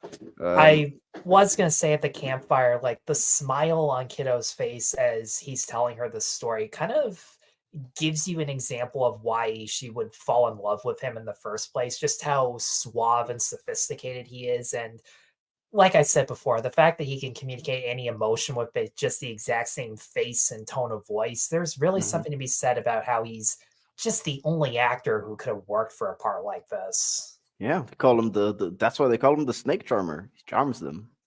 Clearly. Yeah, well, he earned the name. Then the stupid flute. I'm kind of surprised they didn't swap him out for like that other flute that they use on Cobras. Yeah. Or is that just Master of Disguise? I think I saw that movie once and it was not particularly great, so I didn't. I was 6 years old and even I knew that was shit. and so yeah, we do learn that it's gonna be more than a year-long process. I think a year minimum before she might see Bill, or no, before Pai Mei might get accustomed to her, which means it's like 2 years before Bill may be coming back. But they never specify how many years she trained with him. Maybe it's my mistake. Do they? How many years she trained with him? Yeah, how many years she trained with Pai Mei here? I'm guessing it was the year that she said. It's hard to tell. Because of the nature of the way the movie is shown, it's almost impossible to know exactly how long she was there. I'm sure if you somebody did the deep dig on exactly how long she was there, but yeah, I'd say I'd guess 4 to 5 years, possibly. That's my headcanon. And ladies and gentlemen, there he is, the one, the only, Pai Mei, looking good. Mr. E knew a stripper named Snake Charmer. Yeah. Oh, all right. I don't know any strippers, so. Yeah. Do you guys know who was originally supposed to play Pai Mei? It wasn't originally supposed to be Gordon Liu. Is it an actor? Sort of. He's involved. He's very involved with this project. Yen Wu Peng. Very involved with this project. In fact, his name might be the very thing that gets said in the beginning. It was supposed to be Quentin Tarantino was supposed to play this character. No fucking way. Not even kidding. And he opted to not do it. And because they changed it last minute and Gordon Liu was on set, they just gave him the part. I do know that he originally was going to have Pai Mei's lips speaking Cantonese while he did a bad dub of his own voice over it. That would have actually. So he went spaghetti. So he was going to go spaghetti western. Basically. Yes. Did anybody else? So how did everybody watch this? By the way, mine was subbed. Well, I'm saying what was your method of watching it for the stream? What the fuck does that mean? On my computer, I guess. I watched it on Netflix, right? Oh, okay. Yeah, same here. So I tend to have the subtitles on all the time, and Netflix decided that if you have the American, the English, the English American style subtitle, whatever the hell it was called, it removes the subtitles of him when he's speaking Chinese, when he's speaking Mandarin or Cantonese, whichever one he was speaking, and so I'm watching it and I'm like, I could have swore that there was subtitles for this sequence. And then at first I was like, oh, maybe I'm misremembering. Maybe it's one of those things where she just says the answer in an obvious way that you just have to infer from context. It infers through context. And then there was literally 5 or 6 sentences. I was like, yeah, she's not going to be able to sum that up. And then I had to go online. I typed it in. And there was apparently a bunch of people in the last 4 or 5 months who have complained about this exact same thing. I was like, Jesus. That's weird because I watched it with the subtitles off and it was perfectly fine. So yeah. Well, as soon as I flipped it off, as soon as I turned the subtitles off, the English subtitles went away, and the ones for the standard English dialogue went away, and the Cantonese dialogue was now subbed. I was like, how do you screw that up? It's Netflix. That's how. Yeah. Maybe. Yeah. I mean, if it was Disney Plus, on the other hand, that'd be a different story. Yeah, so she starts by speaking Mandarin. Then he says, "Oh, your Mandarin is trash." Then after that, he says, "How's your Cantonese? Your Cantonese is trash." It's like, all right. I speak Japanese, and he's like, "Did I ask you if you spoke Japanese?" Like, I hate the damn Japs. He says, it's like, she's like, "Yeah, I'm also very good at like with the samurai sword." He's like, "Man, that's some bullshit, basically." Get good, scrub. I mean, if Tarantino dubbed it like that, that would have been hilarious. Dude, yeah, get Michael J. White as Black Dynamite to dub over this. That would have been great. I'm actually kind of pissed that Michael J. White deleted scene didn't make it in there. I mean, for starters, I don't know why he had a British accent in that. That was completely pointless. But for for those like who haven't seen the deleted scene, like Bill and Kiddo are just walking down the street. All of a sudden, like spaghetti western music. Jai White and his crew are like waiting for them. It's just like, gentlemen, can I help you? And I'm not kidding. Jai White just goes, "You bastard. The only thing you can do for me is die. You killed my master, and now I'm gonna kill you." You know, listening to you guys laugh, maybe I do know why this deleted scene didn't make it. It would have been hilarious. Yeah, it's true. It would have completely given me tonal whiplash. I would have been like, what the fuck? They should have did it as a post-credit scene. They should have. God, that would have been great. That would have been great, yeah. And so, of course, what wait, she does before we move on, yeah. Uninspired, please, sorry, not Uninspired, Z, please give Tyler a rating on his British accent. Go ahead. No, I'm saying, but he just did it, so. I missed it. Oh. Well, never mind then. Go on, Tyler. Go again. I'm just getting myself a drink. Sorry.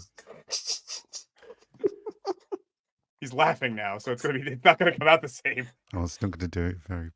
Do me a favor. Just put your rating in the comments once the stream is over. I'll make it easy. I'll put a timestamp just so you won't miss it. My God. I'm so sorry. Sorry, no. It's fine. I just thought of that on the spot anyway. Don't worry about it. Hey, I made my YouTube boss and some other friend of mine just laugh their asses off. That's more than an accomplishment for me. Oh, Melvin Deeply for £2 again. Once upon a turn in Watch Shittywood. Watch your mouth, Melvin. Watch your mouth. I actually have to rewatch Once Upon a Time in Hollywood to rate it because I've genuinely only seen the film once. That was it. So four times in theaters, man. 4 times. I think I only saw it once as well. I watched it once, and I was in like my second year of high school, not even my final year of high school. So yeah, I genuinely do not have the same sensibilities that I do now. I may enjoy it, and I may think it's bad, but I do have to give it a rewatch. That's for sure. They had an exorbitant budget for swords in this movie. By the way, it was $60,000 for swords. Did they keep breaking them?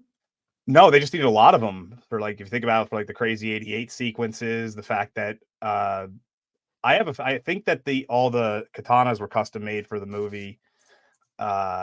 And even this sequence has a lot of, even though they don't use them all, there's like racks of weapons. So they spent a lot of money on weaponry and swords specifically for this movie. So I do like her Obi-Wan Kenobi pose there. Yeah. May the force be with you, of course.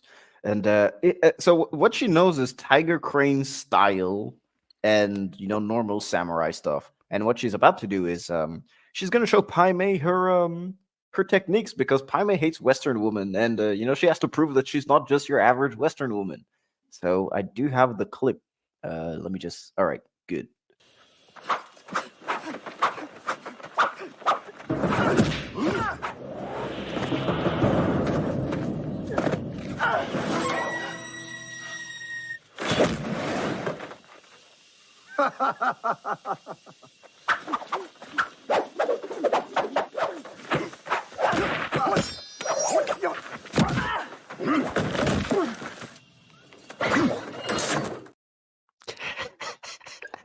I love the laugh, dude. I couldn't even imagine what Tarantino would have done. And I just love the way it just lands straight into its position in the rack. Yep. Brilliant. One thing, so to complain about subtitles one more time while we're at it. The subtitles are white, and a lot of times they're on his person, clothing, where he's wearing white and he has the white beard. And so there's big chunks of time where you can't. It's almost like that joke in I don't remember which one of the Austin Powers movies it was, where they were using the subtitles, and it was 3, and the white would be there, and you would think it was a different word. There was multiple times where I had trouble reading what it was saying, and this isn't exclusive to this time. It was the first time I saw it as well. Dude, keep in mind, I cut out all the parts where he speaks during the fight, just so I wouldn't have to deal with the subtitles in the editing. Yeah. But yeah, I agree with you. For me, it was just they probably should have made the subtitles like blue or something against even just give them a black background. I've seen subtitles be like yellow or orange, so they're pretty ideal because there are no other colors that they could blend it into. Like, I think it was Parasite Black and White that they had like yellow or orange, and I'm just sitting there going, that makes a hell of a lot more sense. Yeah, orange especially. There's very rarely orange stuff on a screen. And of course, ladies and gentlemen, she decides to show her tiger crane style. Oh, but just before I saw this comment from Fiona. All right, so she would have to hit the sand at about 35 miles per hour with a peak impact force of 493.827 kilos. Some kN. All right, kilonewtons. All right. This is not counting the horizontal component and assumes Earth-like gravity. Jesus. Is this about when she was punching the? Yes. Punching out of the coffin. Okay. Man. All right. And of course she always good to have like a scientist in the. Oh yeah. This is the tiger crane style, ladies and gentlemen, which I think benefits Uma Thurman because she's very tall, so you can just see the lankiness of the movements, which I appreciate as a tall person myself, as a lanky dude myself. I love the eyebrows, by the way. The eyebrows are fantastic. Dude, it's just. I wish it was that easy. I see. You have no idea how much I wish it was that easy to take somebody down. Yep. Yeah, it's just that easy for him. And of course, it's basically just telling you to submit that your arm is mine now. And also, it's the worst armbar you'll ever see. There is absolutely no control here whatsoever. Listen, dude, it's Pai Mei. He's powerful, okay? He's the number one. But I do like the fact that this is where his teaching starts, where acknowledging your weakness is basically the first step in being powerful or becoming powerful, which is interesting. And that's... I'm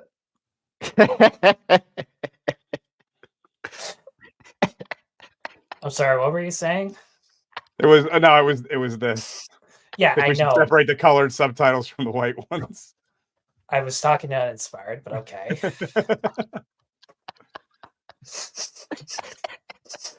Sorry, I derailed the stream. Not the first time.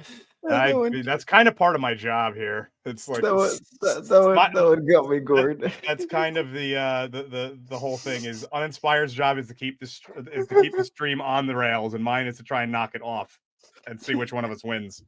It's so basically what we're doing right now is she's training, of course, the ultimate fist, because hey, Pai Mei says you never know, maybe your enemy can be 3 inches in front of you. Wink, wink. Referencing, of course, that's why we're having this anime style flashback, ladies and gentlemen. And no anime style flashback is complete without a montage. Yeah. So of course, montage, ladies and gentlemen. Which, man, Uma Thurman's dedication, if she's actually punching wood that hard, would be great. And the fact that she does it even in her sleep is fantastic touch. And yeah, what do you think? I can't look at that red background without thinking of Last Airbender intro, so that's sad about it. That's true. Also, thinking of just looking at Pai Mei, all I can think of is that Uncle Iroh was a dick before bossing Say. Oh, good. People got that reference. Yeah, dude. I love Avatar. I figured Uninspired would because he's closer to my age, but a lot of kung fu films would use those silhouette styles. They would change the color depending on the situation. Sometimes it was just white too. It's just that one. It's just that one shade of. No, I red know that's, exactly like, why so you're doing it. similar. I know exactly what you're talking about because it was. I mean, I watched a little bit of Avatar. I'm not enough up on it to really get references. They're kind of sort of bringing it back in a weird way. Like, not the Netflix crap. They're actually trying to make like actual animated movies. That looks like the part from the intro too. Yeah, yeah, exactly. Exactly. Yeah. I'm just waiting for water to pop out from underneath Uma Thurman's arms. Yeah, just She just could to be, say, she could be Water Tribe. I'd be cool. I'd be cool with that.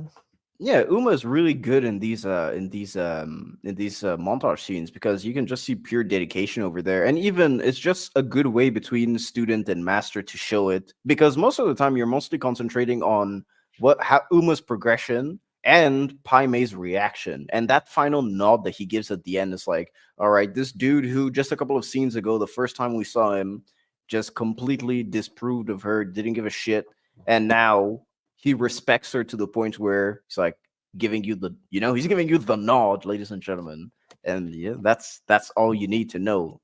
It's What's like, yep. even more impressive about her performance is that she didn't get a chance really to do much of the training. She had her son not too long before filming even started.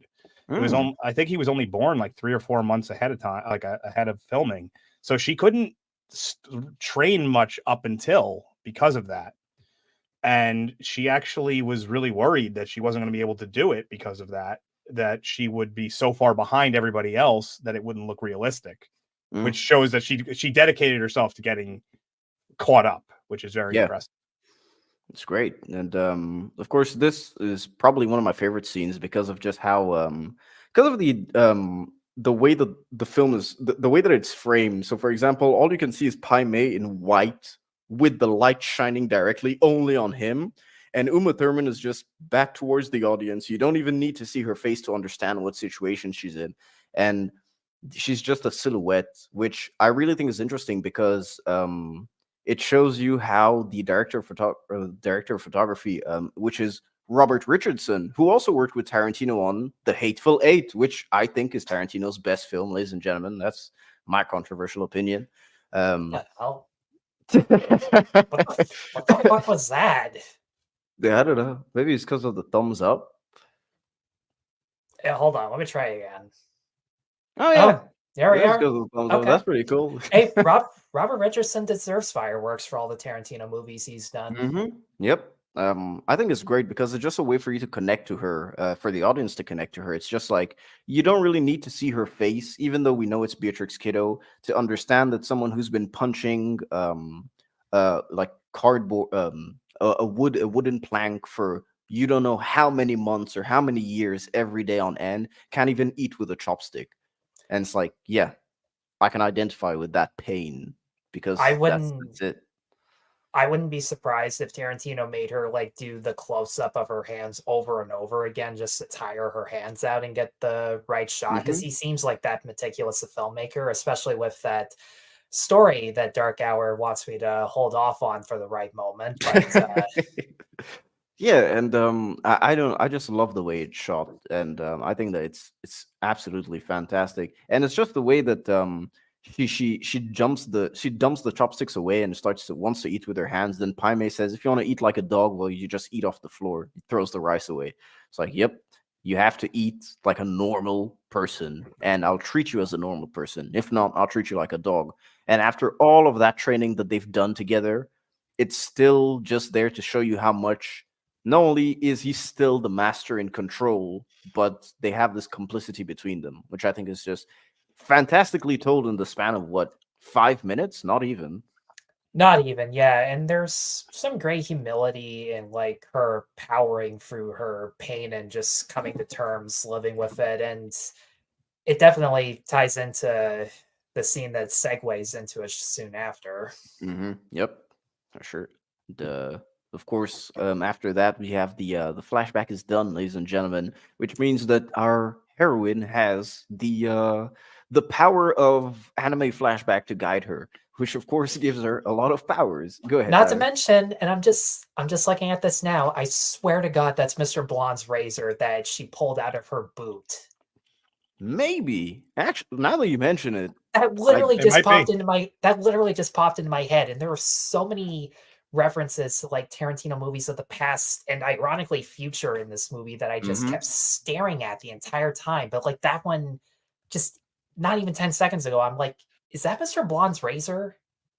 possibly. I actually think it is. I think it might be for sure. Yeah, I mean, genuinely think it there's might be. it's almost guaranteed with Tarantino. And of course, yeah. So she pulls out the razor, and ladies and gentlemen, she starts doing the fist technique. And I wanted to erase this comment. Max Vroomfondel, I'm back. Hateful Eight is the best Tarantino film. The cat is right. Yes, I am. Thank you, Max. If there's enough time, I might be able to show that Hateful Eight poster I've got on my door. Ooh. Because you gotta There's as much time as we want there to be, Tyler. And, come on, pop up. There we go. Hey, nice. And this is basically what Z was referencing before about how much she has to climb through in the scene when she breaks out of it. It's a ridiculous amount of earth to get through. Yeah, they show her like clawing herself out as well. Like it lasts for a while, at least 15 seconds, which I've trimmed down, of course. But look at all of this. Jesus. Oh yeah, that's. Yeah. I mean, she's 5'11", so that had to be at least 30 feet. They really didn't want her getting out, did they? No. That's why they used that's why they had the ladder, of course. And ladies and gentlemen, Paula Schultz is back from the dead, of course. Zombie references, that's for sure. I think everyone has referenced. I think everyone understands that once they have one hand coming out of the grave, that's just a zombie reference for sure. And I was thinking Addams Family Values at the very end, but that too. Yeah. That's true. I mean, my mind could drift directly to anything Scooby-Doo related where they have zombies. That's what they do all the time. Wait, when did I say this? The fisting technique. Yeah, I don't know where that came from. You may have said it. Possibly. We could have possibly said it. Maybe in the Volume 1 stream? I don't know. Possibly. And of course, well, ladies and gentlemen, Paula Schultz is back from the dead, and what she wants is a glass of water, which I do love the fact that when she's walking towards us, all you just see is all the dust flying off of her body. It's like, all right, cool. Glass of water, please. Which leads us to the next chapter, Elle and I, chapter 9, ladies and gentlemen. And we meet Daryl Hannah, who's on her way to see Bud. And there she is. I love that shot. Yeah, it's great. And that's how you use lens flare right there. I'm more into like seeing like the multiple fade-ins of her at the exact same time and made for such a trippy visual. That plus the first 3 times they fade in and out, like the bushes are the exact same, so you know it's the same camera angle, and Uma Thurman's just dying out there in that desert. Yes. Not the first time she came close to death, but anyways. I guess I must have said fist technique. All right. Okay, well, we all missed it, so good for you, man. Lord Toxic for $2. Thank you, Lord Toxic. Is it possible we still get a Kill Bill 3?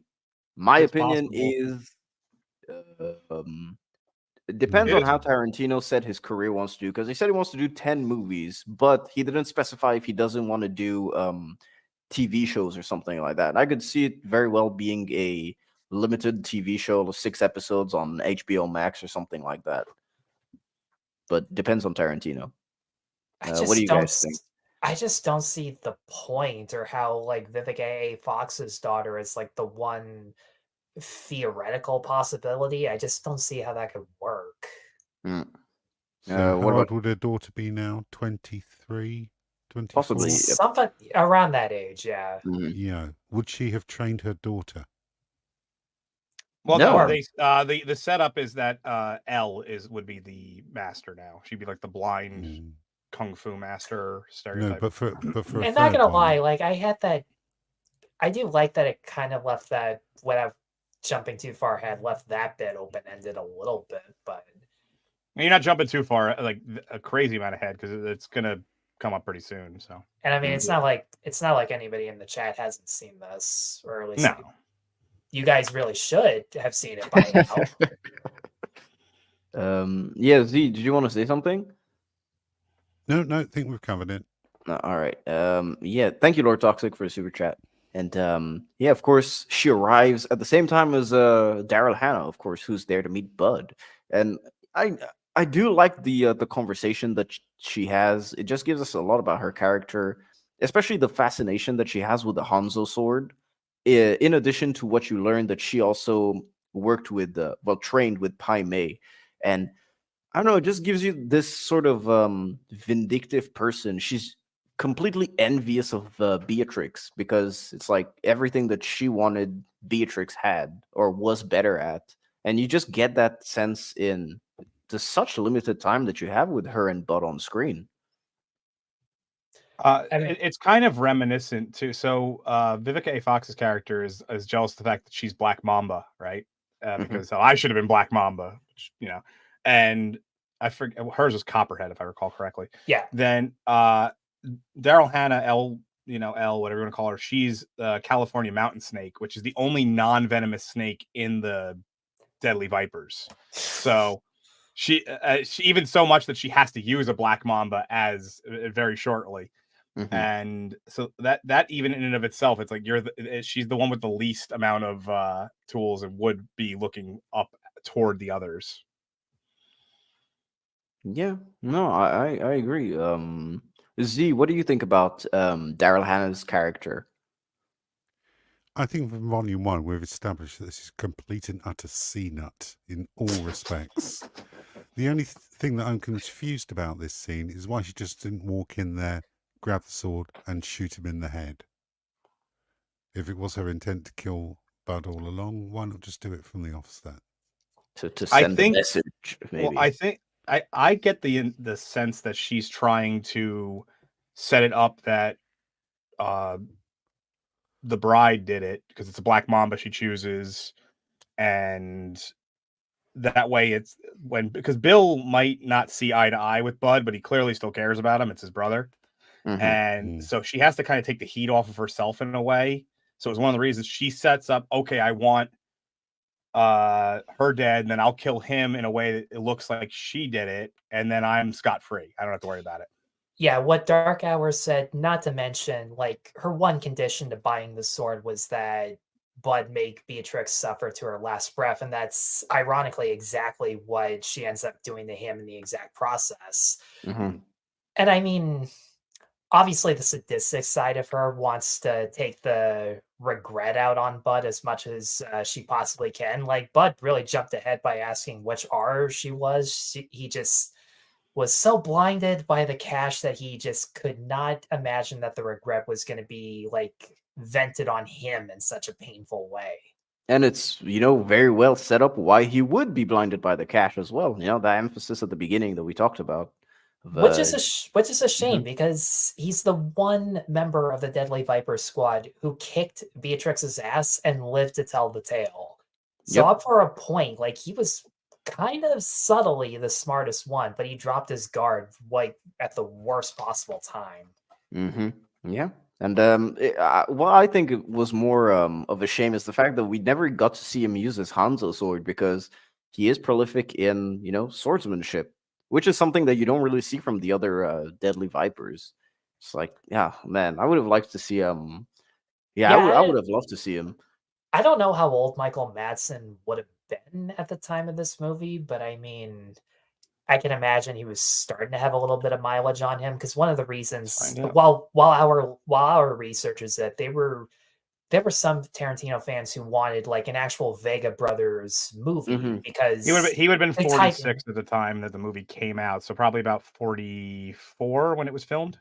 Okay, so there's a slight chance that it might not have worked. Like, it could have. I don't know. Madsen's always been a tough guy, but at the same time, like, the main reason, even though him and Vincent are technically brothers, one of the reasons they never made the movie was because by the time people wanted one, they were too old for it to make any damn sense. You can't argue with this logic from Mr. E.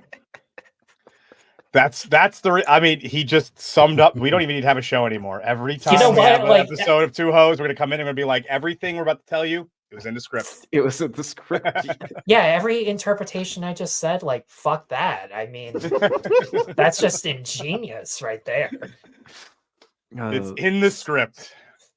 Yeah, the R, which R are you? Well, actually, as much as we relief just or laughed regret? about that, by the way, is because how many movies have come out in recent years that the shit isn't in the script? And it's like, go read a book about the script or go read a book about the movie to get the details. So it's like, as much as we joke about that, yes, it is in the script. Watch I the don't know. extended comic book.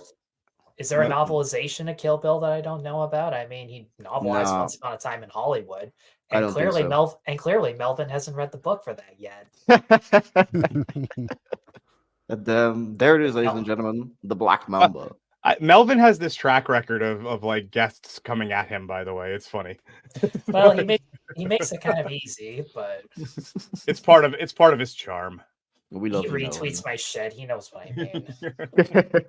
And yeah, ladies and gentlemen, yeah, this was a hard still to take because the snake kept moving for some reason. Because maybe it's a snake. That's what she said. So as Bud is opening the money, the Black Mamba comes out, and oh no, this sounds very sexual. If you get he gets the money, I take out the Black Mamba, and it gets right in his face. God, you guys just made me blow an ear out with that fucking line. All right, so and that's what happens when the Black Mamba gets in your face, right there. Well, yeah, you end up on the floor, you can't move. Your face is all kind of wet. Actually, it's probably a good time to throw in an advertisement for our next episode, which will be Boogie Nights. Everybody, based on what we were saying. He's not kidding, guys. He really isn't. I'm not. I have plans for that movie. So Bud is almost dead, ladies and gentlemen. But just before he dies, and of course he still has the razor blade necklace, which is pretty cool, under his shirt. Just before he dies, Daryl Hannah decides to read him how he's going to die because of how venomous the Black Mamba is, and that's just the level of pettiness I think everyone should just strive to. Oh yeah, that she took the time to write it all down and then read it verbatim back to him. Yep, it's this great. Is exactly how you're going to die. The interesting part is when she says, "You better listen up. This part specifically concerns you." It's like, all right, yeah, you're gonna die in 20 minutes. That's you.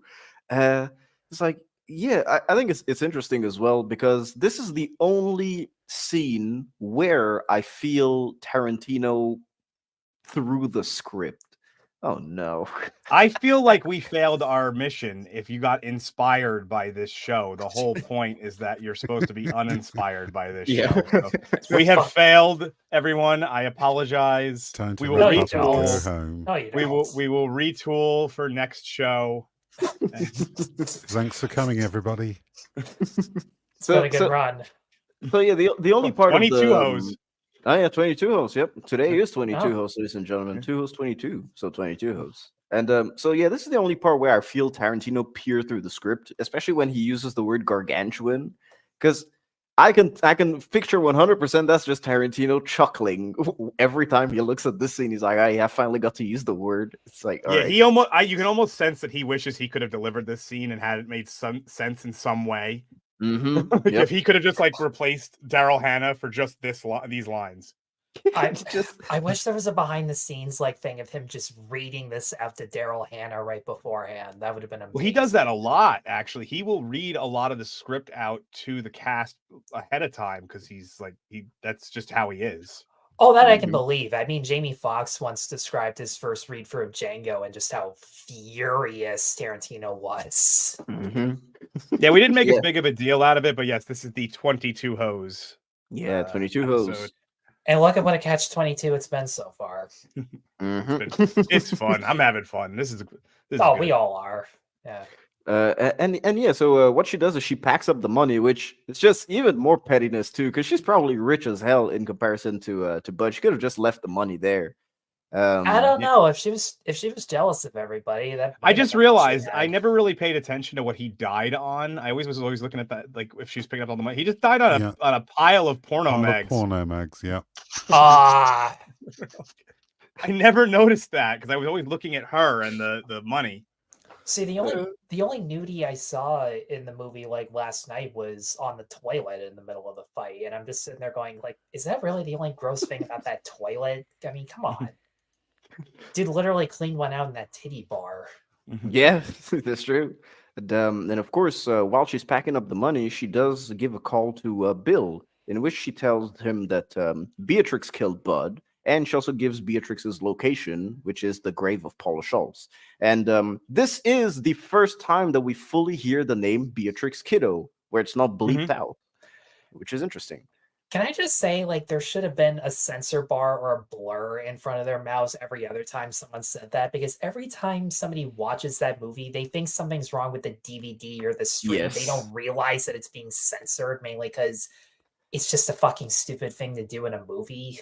No, I agree. I think that they should have added a censored bar, because even me, the first time that I watched it, I was like, oh, there's something with my audio. Let me rewind. Actually, Gord King has a good point here. Uninspired. The money is evidence.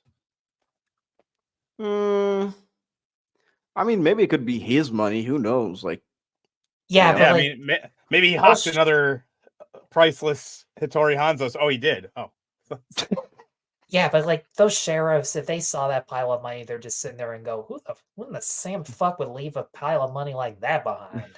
Yeah, tell that to the people in No Country for Old Men. That's the entire Oh, story. sure, bring that one up. I know, Chef. And so yeah, I mean, did you guys ever think that her name would be Beatrix Kiddo, or did you think it would have been like a normal sounding name? I mean, I don't think that that's a particularly strange name. No, it's just I get why. Special.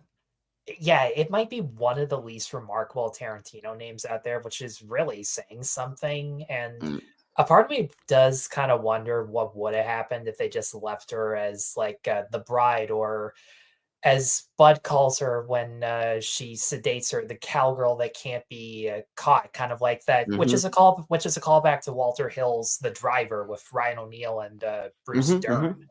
Yep. Yeah, it's like it kind of just humanizes her, and it's what we said at the beginning of the stream, where Volume 2 is basically just grounding the bride and making her suffer. So I guess a part of the audience to how do I say this? A part of the audience to identify with her is to finally give you her name. You know, she can't just be this mystique figure where it's like, oh, the bride. It's like, oh my god, it's or what do they call her also? What's her actual name in the Deadly Viper Assassination Squad? It's not the bride. She's the Black Mamba. Black Mamba. Yeah, Black Mamba. It's like those are very imposing, heavy names. And Gord King was real close with his guess. He thought it was going to be Beatrix Biddo. So, Gord. He was he was right there. He was this close to greatness. Yeah, you should go play some numbers at the lottery. It was on a plane ticket in Volume 1. Yeah, Dark Hour did point that out in the Volume 1 stream. Yep. And it's weird because throughout Volume 1 and Volume 2, she gets referred to as Kiddo, and we just didn't pick that up at the time. Well, because I mean, Kiddo's just such a pet name that nobody would suspect it. Yeah, that is a fair point. Because I mean, even when Bill talks to her at the beginning of the wedding, it's like, "Hey, kiddo." It's like, all right, yeah, it's just like Uninspired. You didn't clip the scene where they cut to her in school and it's full grown Uma Thurman. I love that scene. See, that was one scene that really threw me off. I'm just sitting there and I don't think I have it. I'm not too sure. I'm just sitting there and I'm thinking, what is this? An Annie Hall reference or something? I just love the fact that so they're going through the kids and you expect it to be a kid and it's full grown. I just love it. I don't know why that scene always it gets me, even though I know it's coming up. No, her married name was I have this in my notes somewhere. Let me just get this for you. It was Arlene Plimpton. Yeah, Arlene was the name that she used in her marriage at the beginning of the movie. If that's the question that you're asking, Fiona. Yeah, I'm not sure if that's the question she's asking or not. Oh, my bad. We'll just go with that. We'll just go with that because yeah. And so, ladies and gentlemen, someone's knocking at the door, and guess who it is? Let me play the clip.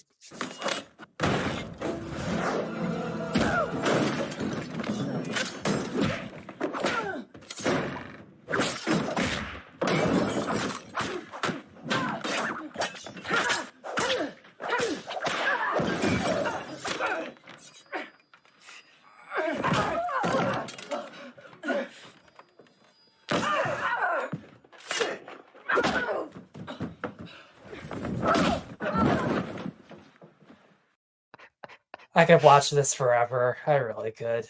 Who do you think enjoyed this fight scene more? Because Uma Thurman and Daryl Hannah hated each other. Oh, really? I didn't know that. I didn't know that. Yeah. It was reportedly they instructed hotel and cinema staff to ensure they're kept apart during the press tour for Volume 1. And they also appeared in separate areas at the Cannes Film Festival, so the after-show parties wouldn't clash. And when they won the Best Fight in the 2005 MTV Awards, only Daryl Hannah attended. Oh, wow. Oh. That would explain why they only have 2 scenes out of like this 2-part movie. Well, it's interesting because they're kind of showing us the nemesises. Well, they're nemesi. Yeah, the nemesi. They're kind of shown, because that's kind of weird. They probably enjoyed it both. Daryl Hannah maybe a bit more than Uma Thurman because she did manage to give her a beating, but Daryl Hannah like clearly loved this part. She chose the scenery. It's fantastic. She threw the most energy into this entire scene, and I mean, with only showing like one eye, she pulls off a hell of a lot. And what I just love about this fight is that, for one, what I complained about in Volume 1 stream about how the editing was constantly like quick cutting and the camera work wasn't as steady as it could have been. This one is a hell of a lot more relaxed, while the choreography is just as fast. The fact they're in a trailer is a lot more claustrophobic, and you can tell because Elle never opens up the fucking sword until after she's like so far away from the bride that she can actually unsheath it in a wide enough space. The fact that the bride just is clearly a much better fighter, even though she's like clearly tired from walking in the desert, because everything she picks up and being buried alive with it, like not even 24 hours ago, like that probably took a bit out of her. And yet her knowledge of like taking anything, the lamp, the guitar to use as a weapon, the fact that Elle bouncing on Bud sounds like a fucking trampoline. Like the sound effects in this are just so amazing. And every time like Elle just does the tiger crane fist and she just gets body slammed into the bathroom wall, it's amazing stuff. I love. Oh, go ahead. No, I was about to say, which one do you prefer between this and the Vernita Green fight from Volume 1? I actually prefer this one, to be completely honest. I was going to think about it for a second because technically the first one flies by a lot quicker. But in this one, I feel the rivalry a hell of a lot more. Because, I mean, with Vernita Green, she's at least a little more remorseful and defensive. These two are both on the offense, and they just unleash like hell. Yeah, I mean, the difference is Vernita Green's got a reason to live, whereas Elle's got a reason to kill. Yeah. Or as they say, bitch, you don't have a future. So originally, this fight was supposed to be more similar to the O-Ren Ishii fight, where it was supposed to be more fanciful and drawn. And then they changed it last minute to be this, which I think this fits way better for the setting. Because whenever you when you have a lot of open space, you can do that kind of stuff. But like when you're in a tight space and there's a lot of things going on, it's going to be a sloppy fight. Yeah. And I think that it also plays into the fact that Beatrix is probably exhausted at this point. And she clearly wasted most of her energy on that kick. Yep. I still want to know how that even. So she knocks on the door, runs away, and then runs and does a drop kick. It's like I don't think she knocked on the door. Like if I had to guess, she might have jumped off of Elle's car or something like that, because that's the only thing she probably would have enough space to jump from. Yeah, it's like how did you even time that though for when she opened the door? Like it's. Don't ask me questions I don't have answers to, man. Melvin deeply. There was a story Daryl Hannah gave Tarantino a BJ to get this part. Allegedly. I've seen From Dusk Till Dawn. I know exactly what she would have needed to do. there would have been feet involved. It was an FJ, if you will. Would have been feet, tequila, and rum involved, and it would have been a fun time. Thanks, $5 for an HJ, $10 for a BJ, $15 for a ZJ. Nothing's more fun than explaining a joke. Thanks for that. I bet I wasn't explaining that joke. I was explaining something from Beer Fest. All right. So, do you guys want to see part 2 of the fight? That'd be great. Oh, yes. Fuck yes.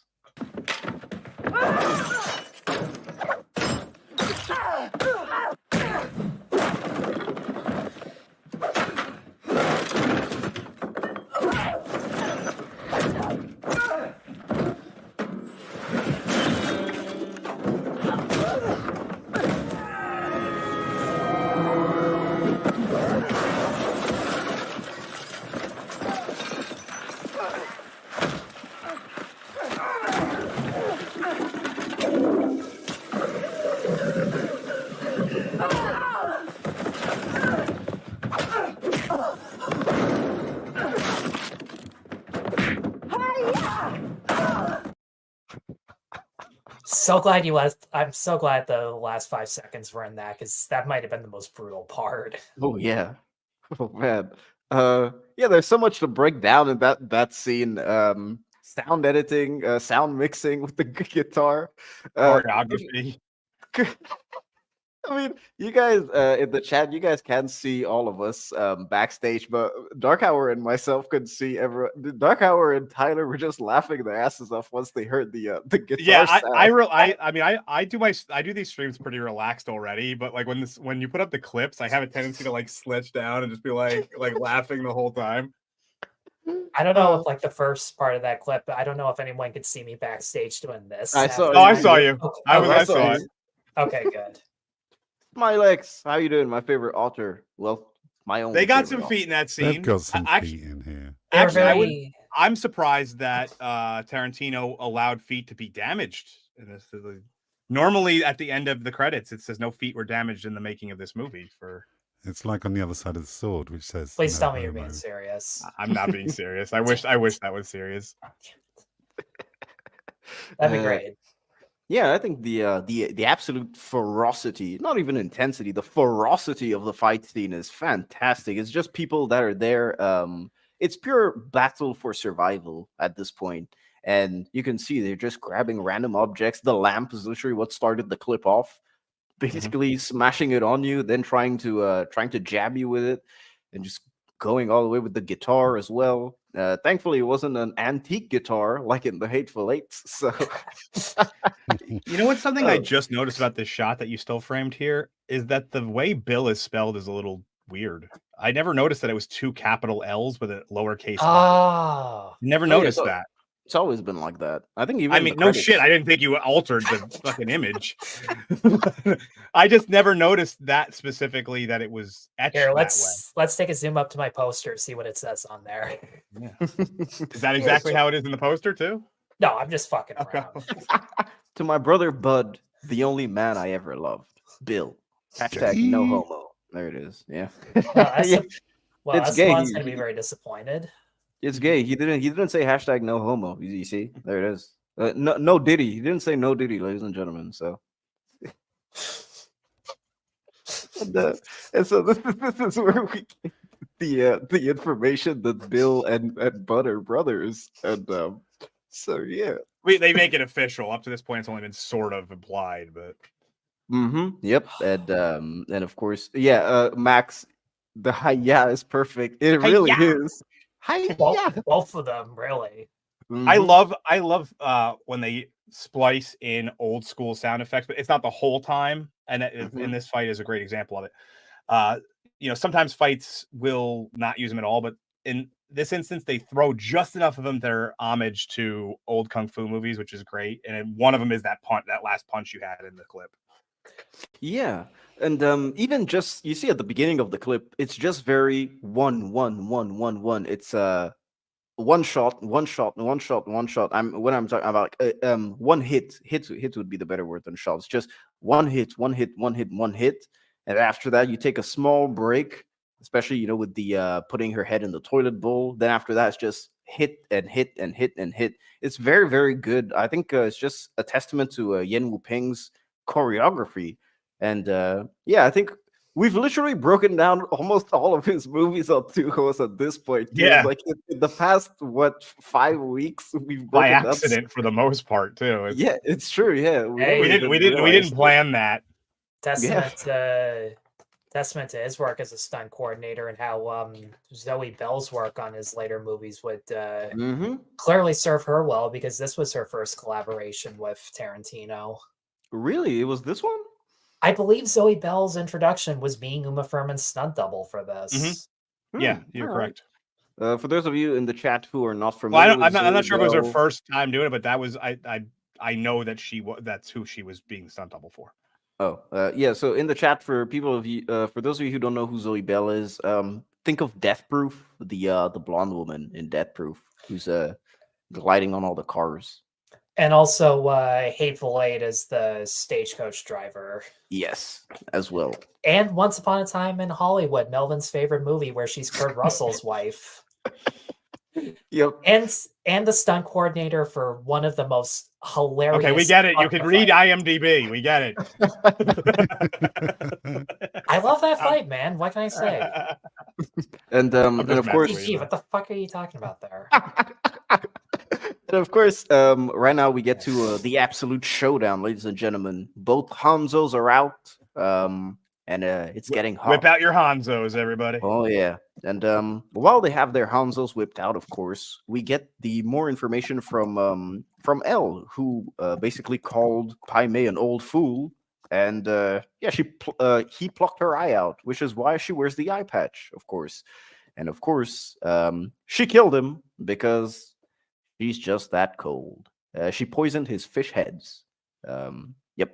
And of course, the real life inspiration for I don't remember the guy's name. It was like a ancient kung fu master died the same way. He was poisoned by one of his students. Yeah. Wow. That's kind of sad. That's a villain origin story for the student, though. That's pretty cool. Not that poisoning people is cool. No, don't take my words out of context. We know what you mean, man. This is a live stream full of intelligent audience members. Of course, we love everyone here. You have the most disproportionately intelligent audience there is. Actually, we have doctors and scientists, and that's most of our audience somehow. That's true. Yeah. And Daryl Hannah with the eye patch. Max, I know that you're fond for a woman who has an eye patch, so there you go. This still is for you. And Uma Thurman, who, of course, looks like she was actually beaten, which is something that you don't really see with heroines today who go through a lot of shit, which I think is it's kind of a shame, you know. Everyone's always very, very good looking, and it sort of becomes parody after a while, where it's like, oh, you've been through this and this and this, but you look good. She kind of looks like Frodo after he's at the top of Mount. Not enough. Yeah. Not enough feet. In the Mr. E production, it would have more tits, please. They would slow disrobe one another with slashes until all fall off like Zorro. Oh god. I also love the sound mixing in this scene when they raise their swords and it makes that metallic shing sound. It gets mixed into the audio soundtrack in the back. Just really helps to build the tension up. Yeah, I think that's also a testament to the RZA's production. For those of you who don't know who the RZA is, Wu-Tang Clan, ladies and gentlemen. The Wu-Tang Clan ain't nothing to fuck with. Yes, sir. I love Wu-Tang Wu-Tang for life. Hell yeah, I listen to Wu-Tang every single day. So, to see that he was doing a lot of the additional score for this. So I think he and Robert Rodriguez are listed as additional score. However, I don't know if they're listed as like the actual composers of the score in general. That was hard for me to find.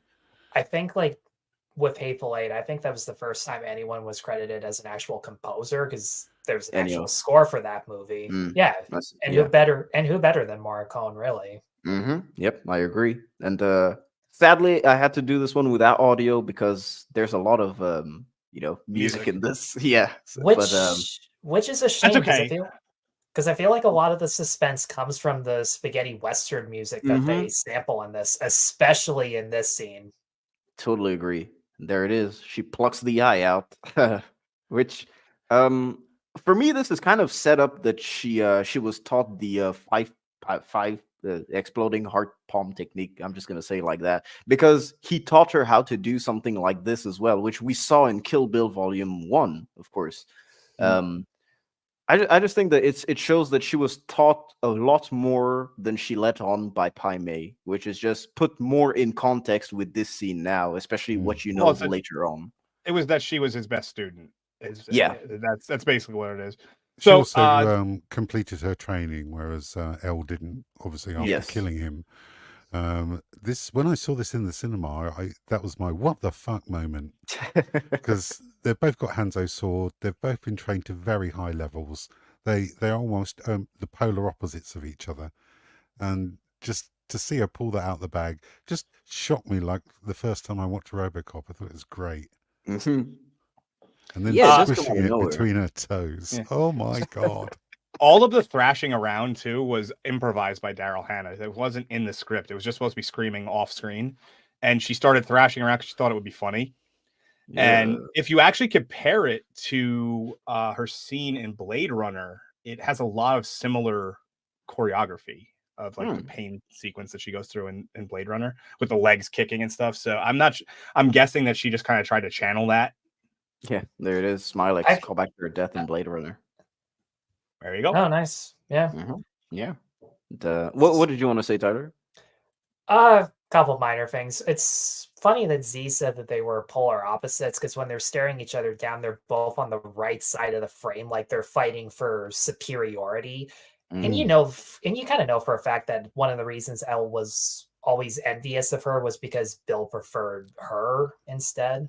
And she had two eyes. And not to mention, I'd be envious of depth perception as well. Not to mention, Elle keeps calling Bill baby, like she wants to be with Bill so badly, because I guess they're both like that sadistic and fucked up in their own way. Just Bill's much more subtle, and Elle makes the mistake of letting it all out at the worst possible moments, such as this. Yeah. As Smilex, you're reacting to stuff that I said like 8 seconds ago, so we were on pretty much the same time.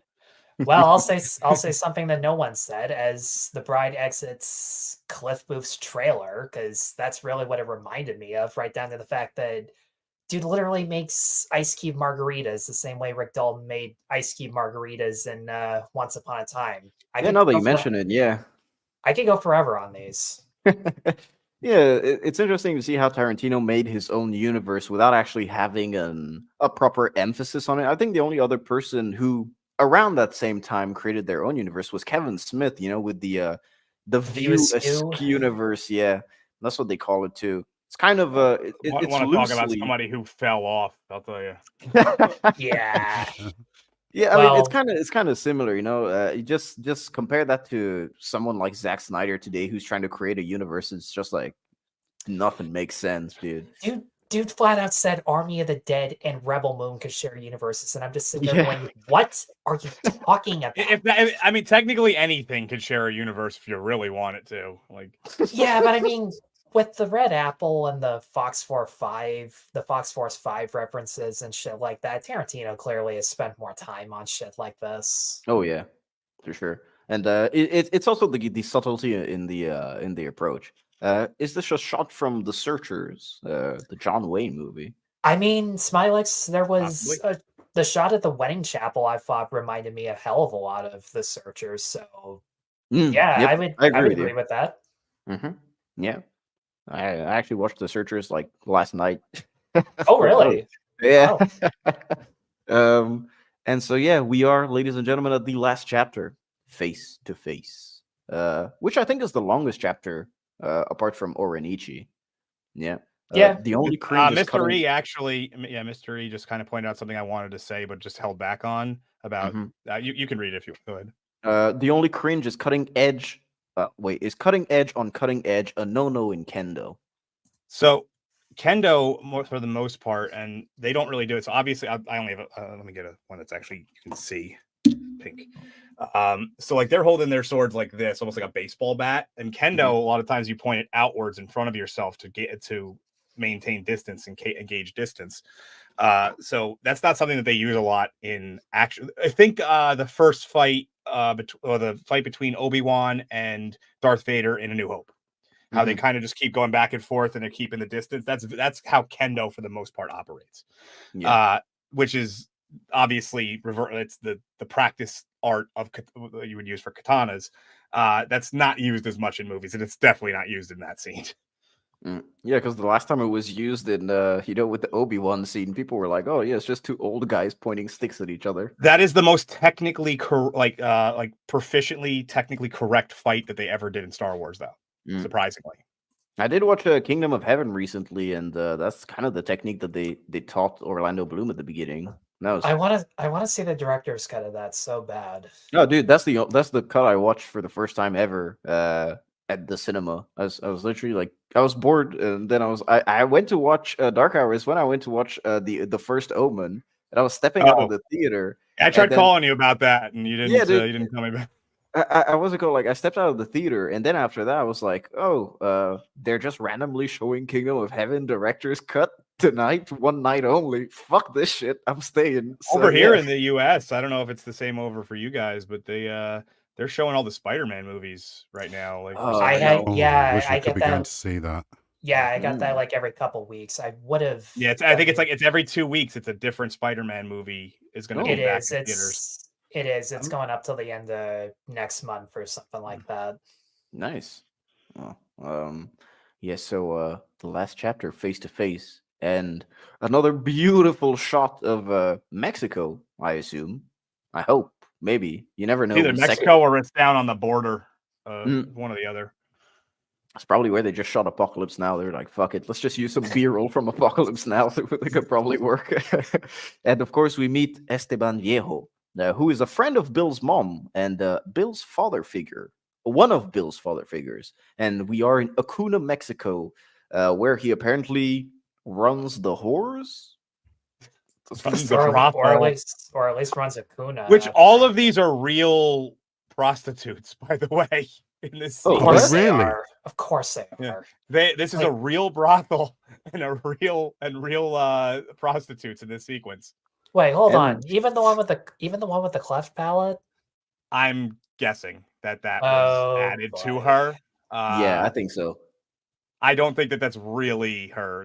I'm guessing that was. I would hope so. This also wasn't the original actor. This was the original actor. I can't remember his name. Didn't make the first table reading, and this guy was a fill-in, and they loved it so much they just kept him. Oh, I think he's fantastic in this role. It's the way he delivers his lines so very nice, and I think his voice is also good as well, and the accent, the little touch of the accent. One thing I do love about Tarantino is that he knows how to add language into film, especially if it's different languages. So just the fact that when Kiddo walks up to him, is like, I can speak in Spanish. It's like, no, let's speak in English. I need to dust it off a bit. Practice. Yeah, use practices. So you're telling me that all of these women are actual prostitutes. So do you think Tarantino paid them to be barefoot for the movie, or? No, but Harvey did.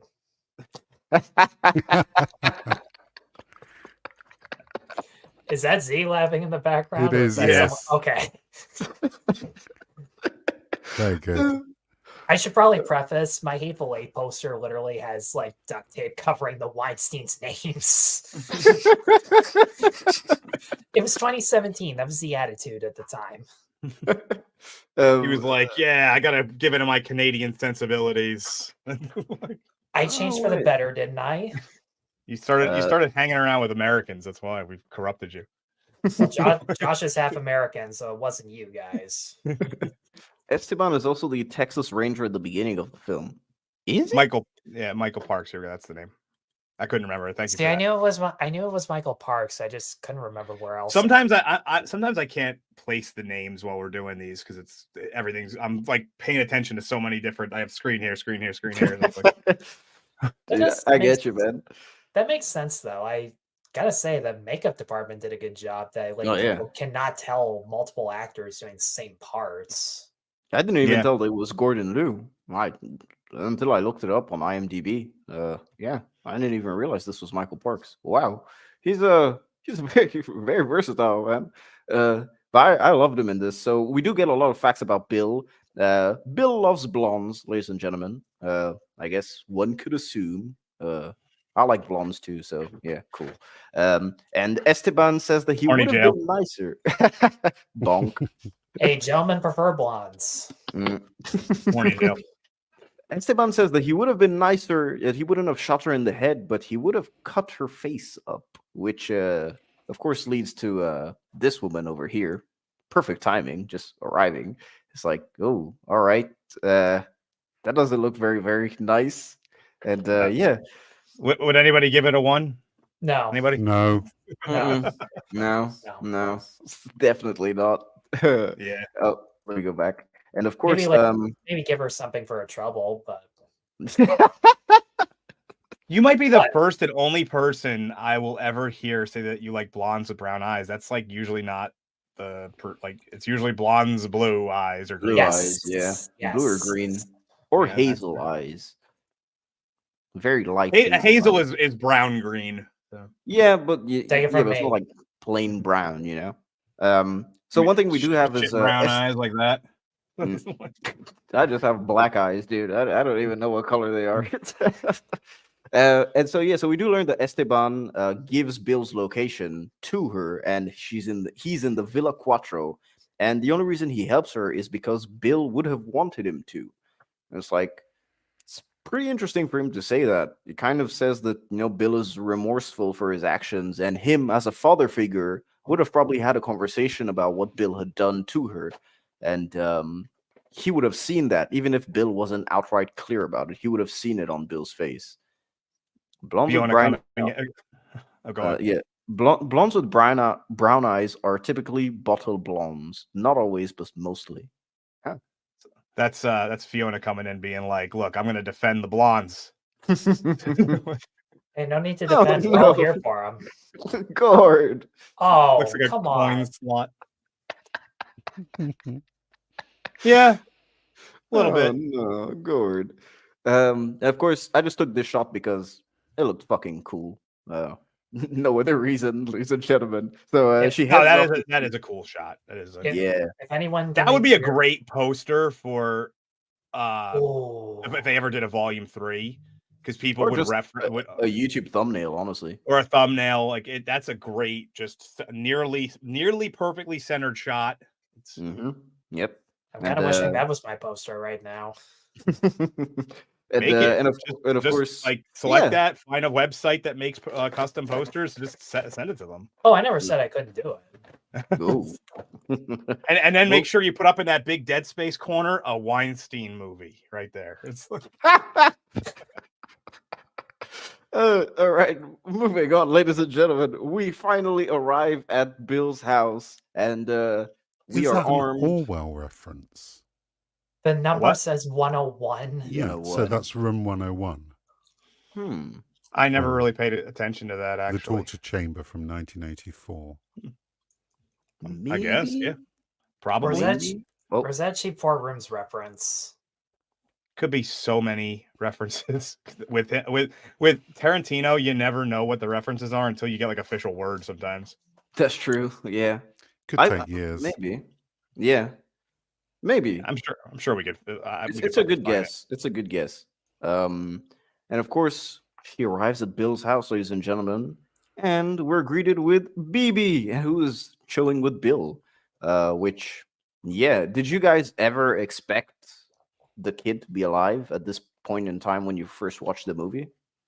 No, not at all. What about you, Tyler? At all? Well, I mean, the volume 1 cliffhanger is that the kid's still alive. I just wasn't expecting her to be perfectly fine, all things considered.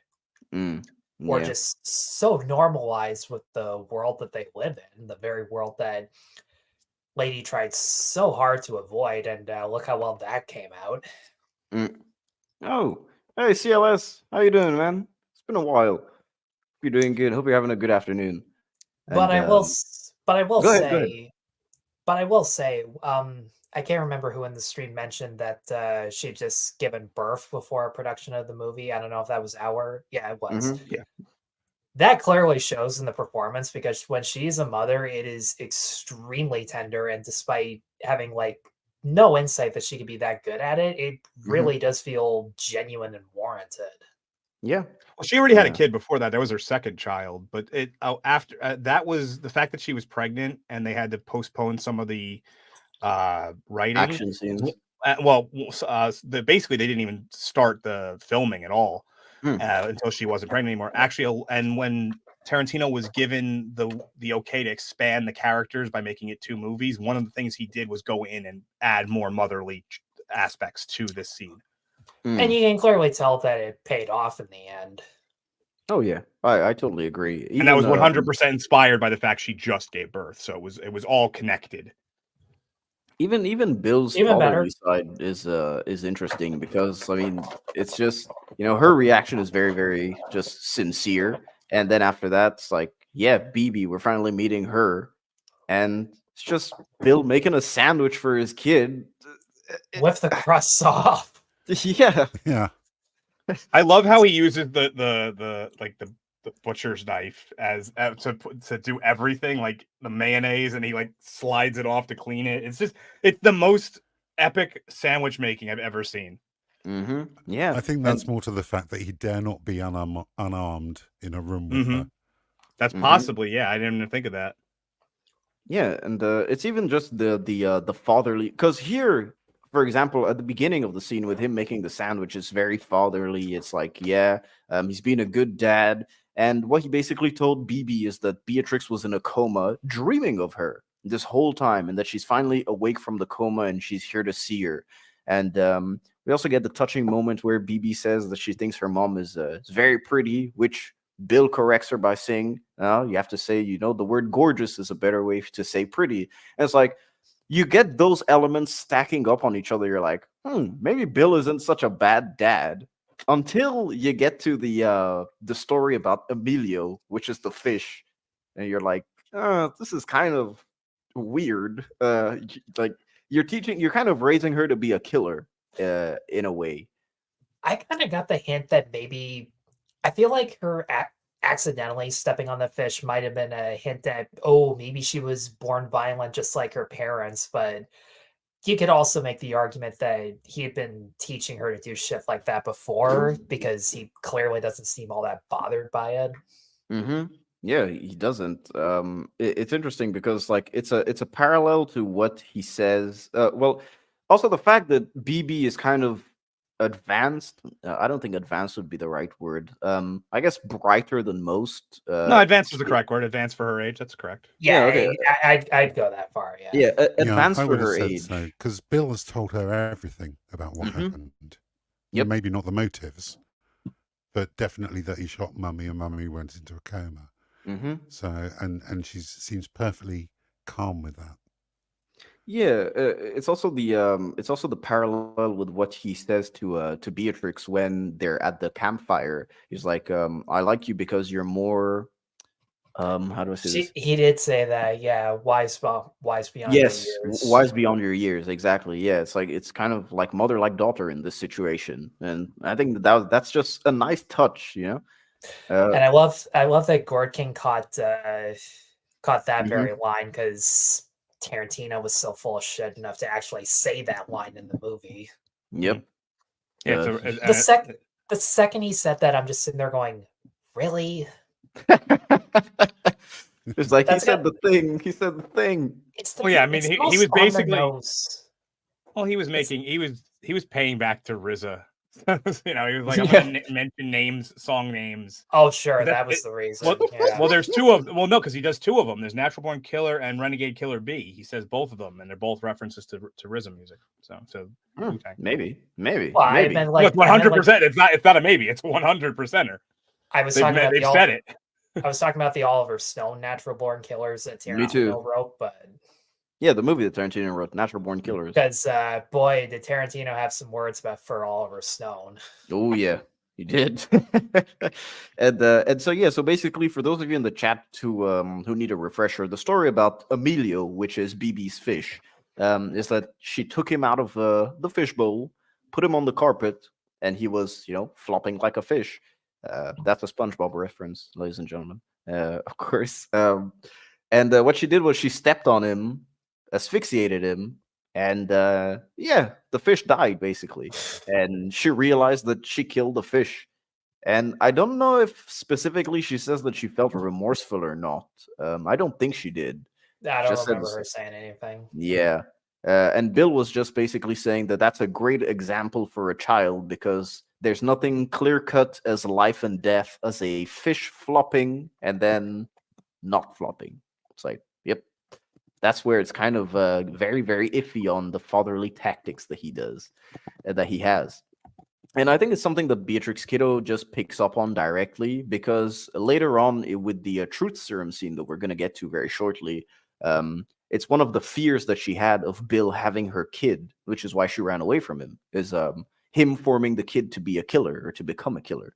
It's like, yeah, all of the stuff that she feared is basically coming true in front of her slowly, but she still hasn't basically raised any of those concerns because it's the first time she's seeing her kid, which of course is, she's still struck by that aspect. So I think it's just, great writing. I just really like it. It's neat touches everywhere. It's just nice way to tie off the bow. And it's like, yep. And of course, what they do is they watch Shogun Assassin, ladies and gentlemen. as if it couldn't be more obvious. Yeah.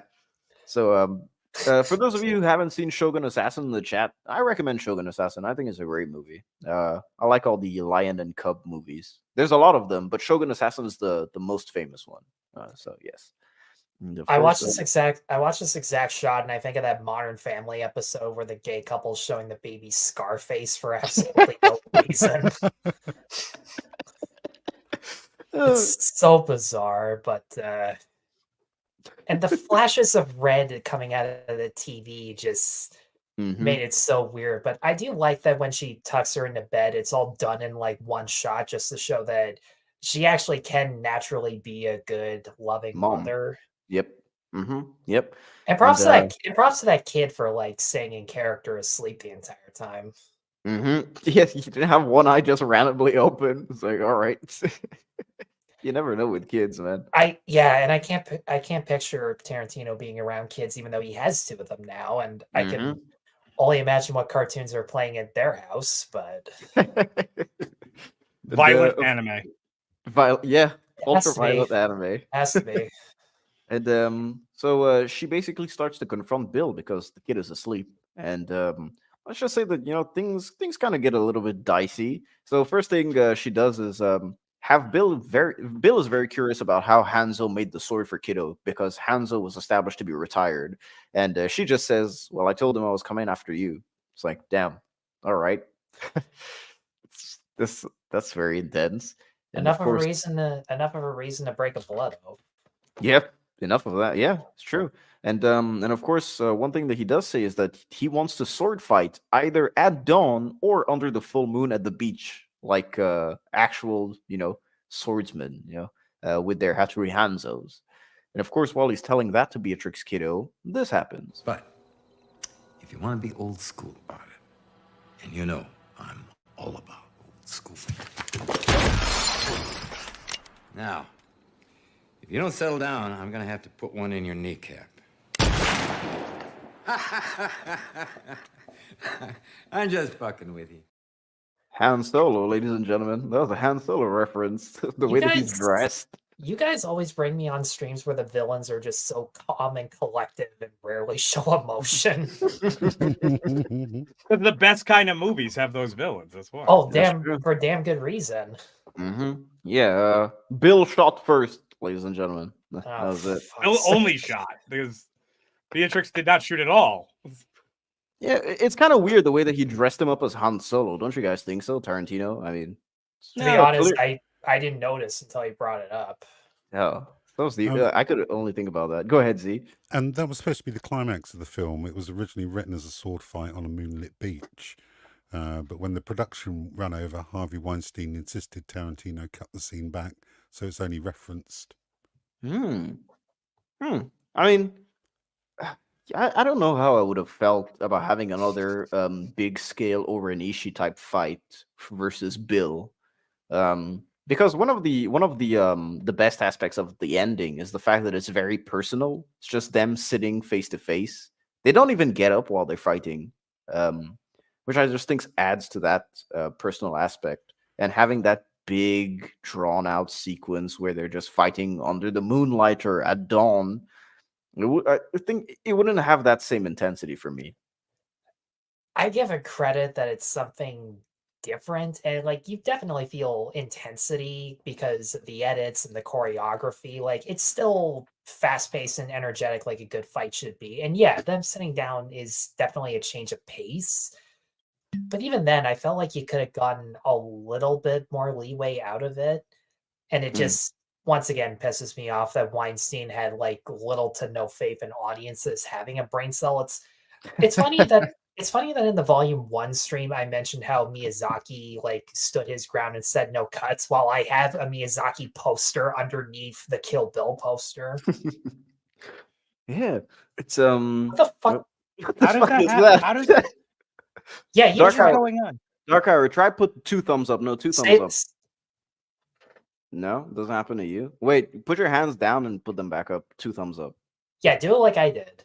Maybe do you have some settings set up possibly? I don't know. Not on purpose. Here, Yeah. let's see what. Yeah, there it is. What? Why is it happening for you and not me? Because Tyler's just cool as fuck, man. That's why. I'm gonna find. I'm gonna get to the bottom of this. Uninspired, you're the first person to tell me that. Thank you very much. It's my pleasure, man. So, so what happens after that scene is that, yeah. So this is where my suspension of disbelief is kind of weird, because he shoots her with a truth serum, which he names the undisputed truth, ladies and gentlemen. And it's an actual truth serum, so it works. And while the truth serum is taking effect, he talks about superheroes and alter egos and uses Superman as an example. What do you guys think about his Superman speech? It brought up an interesting perspective about Superman and Clark Kent. Is this true? No, we can see you. We can hear you too. I'm literally answering you saying, is it true? Dude? No, I'm saying for the rest of the audience. I don't know. Oh. Okay. Anyways, I will say this: Bill's interpretation of like Superman being his real identity is one that I honestly never would have thought of before. And you know, beforehand, it was a lot of just typical Tarantino rambling, like building up to get to like the actual point. But the actual point is one that I legit never would have thought of before. And using truth serum for anything in an action movie is so underrated these days. Not enough people do it. I love the Superman. Oh, he's derailing the stream. Okay. I love the Superman speech. I think that it's spot on, and it really adds to the character because it gives him like a hobby, which is pretty cool. Because it's like up to this point, he's just kind of a guy who runs a villainous organization, and then he's like, oh, you know, I'm really into comic books, and then he has this whole and like the history, the way he just rolls it off is really good. By the way, he drinks tequila in this scene, so as per tradition.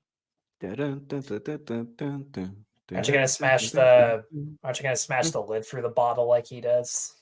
No, I don't think I could because it's like one of those hard ones to pull out. But that's a damn shame. Yeah, Z, what do you think about the Superman speech that Bill gives? I like the messaging, especially where it's placed, because what he's basically saying is, you're not a person who became a killer. You're a killer who thinks they're a person. Yeah, it's very interesting because it's one of those Tarantino dialogues where, as Tyler said, you just think that it's going to be random ramblings, and then it's actually something really coherent and nice. What is that? Somebody asked what kind of tequila. So rather than derailing what you were saying, I just showed it. No, and I'm sure they're still going to be asking because I couldn't see the brand name. RRTNZ. Espelon and Elle. Oh, RRTNZ for $2 New Zealand. Hey, man, how you doing? Good morning. Yes, good morning. I think good Sunday morning for you. Yeah, it's Chuck Norris probably about like 7 a.m. for him right about now. Oh, Chuck Norris was in Kill Bill. He played the snake. Oh yeah. Thank you for the super chat. Oh man, and I hope you have a wonderful morning. Well, thank you for listening to us while you wake up. Hopefully our voices are soothing enough for that. I don't think so, but yeah, we'll try. Z has a soothing voice for waking up in the morning. But oh yeah, you want to wake up? I'll wake you up. It's why That's why Uncle Owen keeps him around. Welcome to this episode of TUHOS MR. Two hoes with their third hoe. Oh yeah. Everyone's always trying to be the third hoe, but then I have to come up with a new acronym. And so yeah, so it's like the she knows that she can basically escape who she is, because this entire conversation with the truth serum, just before we get to that flashback, the entire conversation with the truth serum is just him pressuring her because he doesn't think that she can be truthful to anything regarding him or herself, which I think is very interesting as something, you know, as a character, because like, yeah, she probably doesn't want to do any of this, she probably never wanted to, but deep inside of her, she just won't admit, like, she won't admit that she likes it. And the truth serum is a good, you know, plot device for all of that to come out. And I think Uma Thurman acts her ass off in this scene really, really well. She does. There's a lot of, it's weird seeing actors like play people under pressure, because that's constantly what they're doing on camera. But yeah, that actually does bring up a good point. And I mean, this scene you see in like every movie about an assassin, like how they actually feel about their job, whether they enjoy it or whether they get burnout. I mean, this conversation, there's a Netflix movie called The Killer from David Fincher, and there's a scene with Michael Fassbender and Tilda Swinton that is kind of sort of the exact same thing, where Swinton is just questioning Fassbender's motives the entire time, while Fassbender's just silently thinking, fuck, she's right, but like I can't admit it. Yeah, at the dinner table, right, in the restaurant. Yeah. Yeah, I just think it's good because he constantly presses her, and it's like what she says is that well, of course, as we said before, Beatrix will always be a killer. She was a natural born killer, and she knows that she won't escape who she is, but she still would have been a mother, which is in response to the question that he asked: does he think that her new life that she was planning ahead with the wedding, does she think that it would have actually succeeded? And she says no. It's like, yeah, and the tears that just start to run down Uma's face are just like, man, this is very, very hardcore. And of course, the one thing is that really sets her off is the fact that he presses her on if she enjoyed killing everyone she did to get to Bill, and she loved every minute of it, and she just can't admit that to herself without the truth serum in her. That's just, it's heavy, you know. It's something that weighs heavy. I'm surprised she didn't use the high school kid that she spanked on the ass as an example of no, I didn't enjoy it. Melvin, for the record, Melvin, thank you for watching and supporting the film. Once upon a time in Hollywood is still shit. I rewatched it twice, ladies and gentlemen. That is too long to acronym that movie. Oh yeah, Uwati. Once upon a time. That's the one I'll give you. But yeah, but then people confuse it for the shitty ABC show. No, yep. And I mean, he would have been more accurate, I guess. And of course, Bill asked the $1 million question, which is why Kiddo ran away from him. And of course, this is where we get the hotel flashback sequence, and where she finds out that she is pregnant while she is on a mission to kill Lisa Wong. And Lisa Wong also sent an assassin out to kill her. And I'll mention this before I play the clip, but one thing that I do find interesting is the fact that there are all these assassin worlds set up, and one of the only comparatives that you could do this, this style with is John Wick. Yeah, John Wick has this huge, like a boiled world. down version of it. Yeah. Well, I think it's a more interesting way of it, because John Wick is like this. It's supposed to be secret, but it's like, yeah, everyone is everywhere. This one, it's supposed to be secret in John Wick, but literally everyone in the world is an assassin. Yeah, in comparison to something like this, where you can tell that they have to dress up as, hotel staff. They have to do this. They have to do that. They have their people around. I don't know. I think it's just very interesting, especially having the retrospective of all the John Wick movies back in your mind. I just think it's an interesting point to bring. We'll probably do the John Wick movies at some point. Not sure when, but John Wick 1. Yeah, I have a lot of stuff to say about John Wick 1. I don't have anything. Honestly, if anything, I would just take 2 and 3 and throw them into one stream and just go through them quickly, because they don't have much story to them. So, ladies and gentlemen, Lisa Wong sent an assassin, which I don't know her name. They do say her name. Karen. Yes, Karen. How could I forget? And it's basically Karen versus Beatrix Kiddo, which I will play the clip of. Hello, can I help you? Hello, I'm Karen Kim. I'm the hospitality manager of the hotel. I have a welcome gift from the management.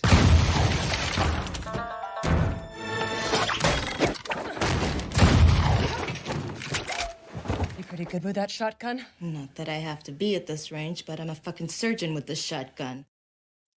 I love how you're like, I don't remember if they say her name, and the first thing that they say is her name in the clip. Yeah, that's true. I just love that line. Yeah, I'm fucking surgical with this shotgun, but I don't need to be at this distance. Like, yep, that's just badassery right there. And I love how it's shot like a original James Bond film with the lighting, of course. I don't know if you guys had that feel or not. A little bit, yeah.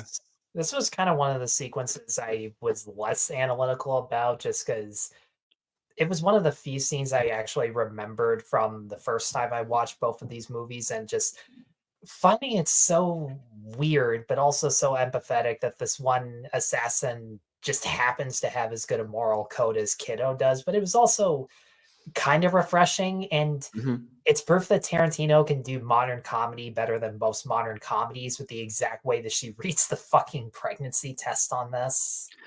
Yeah, I think it's a great way to, I mean, in terms of storytelling or script writing, I think it's a great way to add pressure to what could be an ordinary scene. It could have just had Beatrix Kiddo check the the pregnancy test. Oh, give me a second. I need to sneeze randomly. Yes. Wow. Yeah. Very polite about it too. Just popped out of nowhere. I would have just went right to the mic. I was like, ah. I would have done what Uninspired did. And so yeah, I think it's great storytelling, because it could have just been a scene where Beatrix Kiddo just sees that she's pregnant and decides to leave, but no, they have to add that pressure. And we did mention Michael Bay at the beginning of the scene, but this is something that is very customary in Michael Bay films, where something is not as it seems, but he always has this second element to make a scene more entertaining than it would be usually. This is something that's seen more in the Transformers movies. I think Transformers 1 and 3 specifically, just thinking about the action scenes, how they could have been something very simple, but of course they turn out to be something more. And even then with the university scene, I think it's in the second Transformers movie when he arrives at the university, having all those elements running around. And I never thought I'd be praising Michael Bay for something like script writing, but yeah, it's something that he nails all the time, which I just think Tarantino nailed as well here. I'm sorry, I zoned out at Michael Bay in praise. What did you say? Michael Bay is go watch the Transformers movie. Those are good for Michael Bay.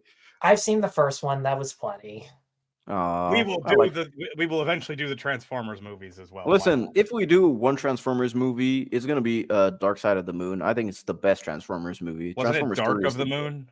I don't know. It was Dark of the Moon. That really goes to show. It's stupid, man. But it's good stupid. Well, eventually, what's going to end up happening is we will degrade into having to do bad movies. Eventually, you are aware of that, right? Maybe. Well, make sure you guys pick good bad movies, or ones that you could justify. No, it would just be us ripping on them. Hey, Gooch, man, how you doing? Thanks for showing up. Gooch is in the house. Yeah, Gooch. Dude, hope you're having a good, I guess, afternoon. Yeah, you're on, afternoon time zone, dude. No, CLS, you can't be fighting with me on this, dude. Dark of the Moon is the best. Come on. Is that the one with Totoro? Oh, or no, that was the second one. That was the second one, because I remember specifically they had Devastator in it, and they completely fucked him up. And I love Devastator.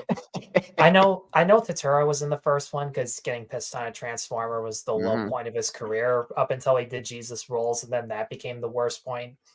Yeah, but he stopped after the second one, I believe. I think he had a cameo in the third one. In the third one, Neil Armstrong was there, so that's pretty cool.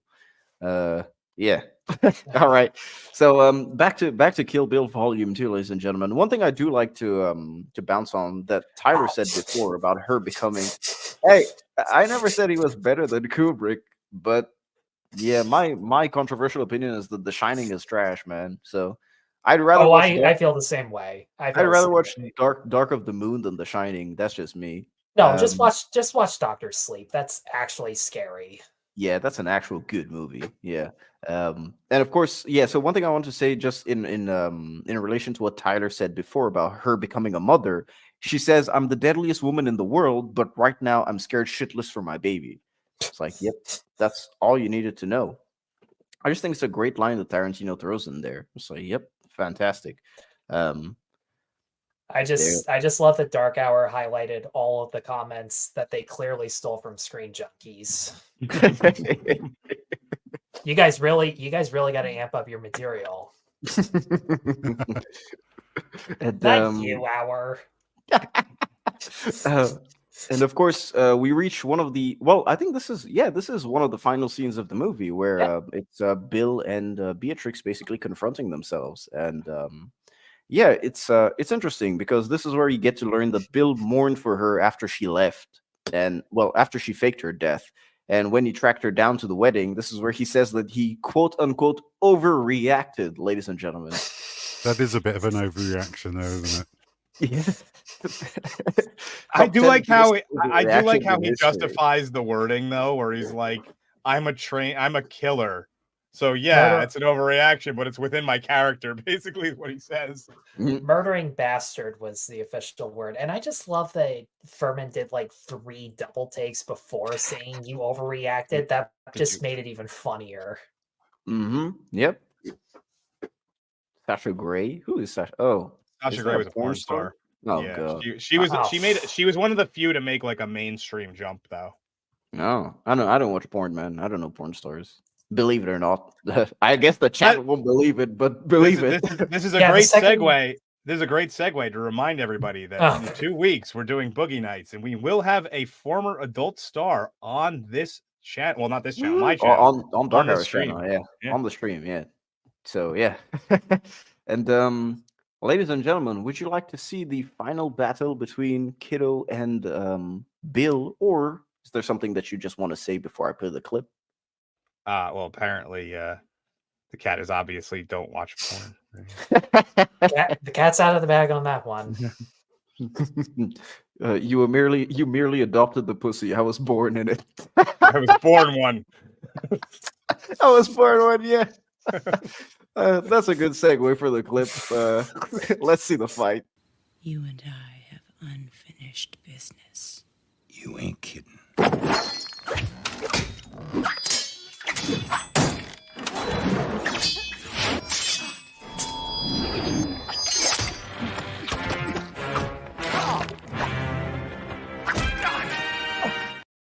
Ooh, the 5-point palm exploding heart technique. Mm-hmm. Yep. It's great. I love it. It's something that it was always. It's kind of weird because to me it was a myth when I was growing up as a child. Because my dad would talk about it after watching Kill Bill. But it is a myth. It's not real. You can't kill someone with pressure points. It doesn't work that way. Are you sure? I'm 100% certain you can't do it. It's like you just told me Santa I'm Claus literally in a fight with kung fu idiots all the time on the internet. I'm like, oh, dude. Yeah. So I guess we'll start from the top. Z, what did you think about this? The Bill versus Kiddo fight scene, and the way it ended. Actually, I thought it ended perfectly. I wasn't expecting a big, massive battle. It reminded me. You probably never seen it. There's a fight between Obi-Wan Kenobi and Darth Maul in Star Wars Rebels, where it's a precision fight, which just highlights just exactly how far their skill levels are. That you don't need to go. I know through exactly which elaborate. clip you're talking about, Z, and that's pretty much how real sword fights go. They're usually not drawn out battles. It's usually like 2-3 strikes at most, and that's the end of the fight for the most part. And for me, that was just perfection. Yeah. I guess we'll go Tyler. What did you think about the final fight? Watching that fight now, like a couple things that I said before about how It's better now than I remember it to be, although I do kind of wish that, like, her losing the sword and, like, sheathing his, I felt like you could have done a couple other things, like grab something off the desk to fight with just for a little bit. Like, it could be 10 seconds or something, and it would still feel less rushed to get to the exploding heart technique. But again, something you don't see in enough action movies is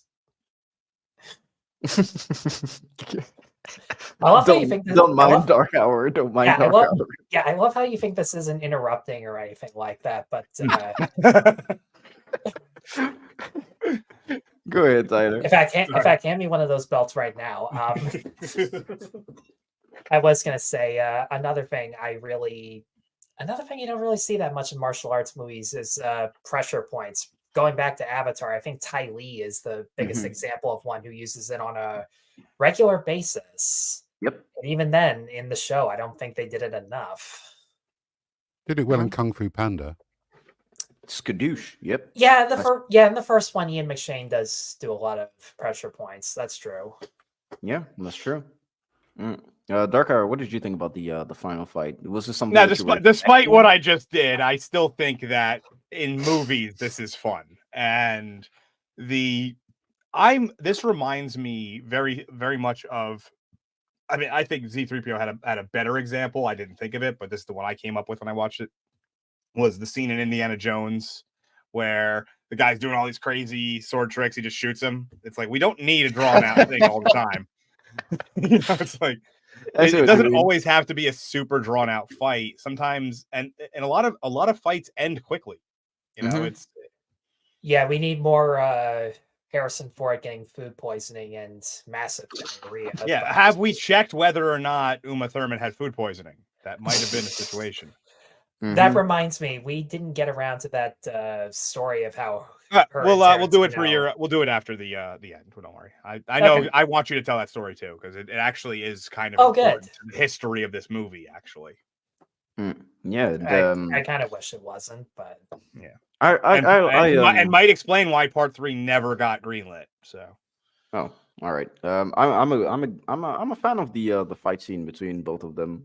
As I said before, I think it's a more personal thing, and just the fact that Bill gets up and he's like, "How do I look?" She says, "You look ready." Yep, that's like all you needed to know about her and Bill and their relationship, just summed up there. And the fact that he just gets up, dresses, and then the next shot is just him on the floor after the 5 steps. Yeah, so that's all I could think while this scene was going on was like, what if there was a wheelchair 4 steps away? He wouldn't die. He just sat down in the wheelchair, like he never had to take another step. He just sat in the wheelchair forever. Would the rotation of the wheels count? No. Do it like Misery, where they amputate and cauterize his feet. Make it official. That's true. Yeah. Does he has to take 5 steps? It's such a weird concept of the technique. It's not that it'll happen in what is it? Have you ever seen Fist of the North Star? Have you ever seen? Yeah, you're already dead, and then head blows up. It's not like that. It requires the 5 steps. Yeah. So if he literally had a wheelchair sitting there, could he have negated it forever? He could have. I agree that he could have. That's why you have to do it when there's no chairs around, dude. But I mean, that's also implying Pai Mei would have taught anybody else that technique. Yep. So I get that. Yeah, it's also true that this is the finally where you understand that she was Pai Mei's best student, favorite student as well, because he didn't even teach Bill the technique. So that's a great way to just see the emotion that she has. And it's like, yeah, despite you trying to kill me, shooting me in the head, taking my baby away, I still loved you. Sending multiple assassins in my direction. She probably depleting my bank account. She still loved him.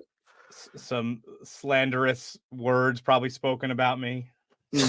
Oh yes, but in the end, he died of a broken heart. Yep. Yep, he did. They do set up for that, because they mention earlier in the movie, this is for breaking Bill's heart. Yep. And she takes the kid away, and of course the valet drops the car because fuck it, the valet was there. That's his job. I mean, he's still getting paid technically. He's still on the clock. He doesn't know his boss died. True. That's true. And of course, the next morning, ladies and gentlemen, as BB is watching cartoons in the living room, which may or may not be a reference to the to what we said at the beginning with the Plimpton name. Yes, with the Plimpton name. You have Beatrix Kiddo, who's just there crying in relief, which I think is something that's great to show, especially considering the kid is in the other room. Very rarely do you see nowadays your heroes crying in relief after making it out of an incredibly harrowing situation. So yeah, I really liked it. I do like the use of color where almost like the sheets in her clothes are all white, almost as if she's been purified. In fact, there are a couple subtle color details in the film, like how Bud's like looming sense of death for the end is constant, like shades of red, especially with the bag of money. Yep. Yeah, I just think it's also kind of symmetrical that she starts the film out in white and ends it in white. Yeah, that's true. Yeah, that's true. Yeah, didn't even think about that. That's true. And there she is, just feet in shadow. Kyuchi was restrained here. Let me see. Oh yes, yep. Oh wow. But there are bare feet in the scene. He figured it out. I'm surprised he didn't put white socks on her. Then, of course, ladies and gentlemen, he would never. Tarantino like doesn't even allow socks on the set. He's just like, look, that sock budget, get rid of it. We don't need any socks. You know how many Hateful Eight shots have like shoes? I'm surprised he didn't make Daisy walk barefoot. Get rid of all the shoes and socks. No, I don't even want a sandal on set. Yep. Mr. E asks a great question. Relief or grief or both? Both, in my opinion. I think it starts as grief and then ends in relief. Yep, 100%. She goes from crying to laughing. Or which are relief or regret? Well, I guess you could use regret as grief. You know, it's you know what definitely. I mean. No, I get what you're saying. I'm just saying it's a reference. I think it starts as either regret or grief, whichever one you want to say, and then because if you watch it with subtitles, it specifically says crying, switch to laughing. And those are some very explicit subtitles, man. Yeah, like the like it's the way it's worded in the subtitles. It's. And hey, Atom, you know, just in time. Yeah, literally the last shot of the movie, you know. And yeah, I think this is a great way to end the movie. Just the shot of them watching cartoons together, and you know that they're gonna have a happy life. She's gonna be a great mother, and that's the headcanon that you can give. Which I don't know. I think Kill Bill Volume 3, if they ever do it, might ruin the scene. That's for sure. I don't know if it would, because it would be so far apart from it that it may not affect it too much. But actually, I'd like Tyler to tell the story that we both know as to why Volume 3 may have never happened. Yeah. So one slide or clip that Uninspired didn't have in here was the bride driving towards the villa on this incredibly bumpy road in the middle of nowhere, and you can see the look on Furman's face that she is not thrilled doing this scene. And Tarantino was very insistent that she be the one driving the car just to sell the fact that it is her. Kind of like how Daryl Hannah was the one driving with only one eye on that open road. But there were some safety concerns that Furman alleged were overlooked by him. And as a result, she ended up injuring her neck pretty well. I can't remember the exact... She also got a concussion, too. Yes. Ooh. Yeah, I think, she might have hit her head off of like the wheel or the dashboard or something like that. Because, again, bumpy ass road, and she was driving for Raja, the character, I guess. And yeah, that was the end of Q and U. Oh wow.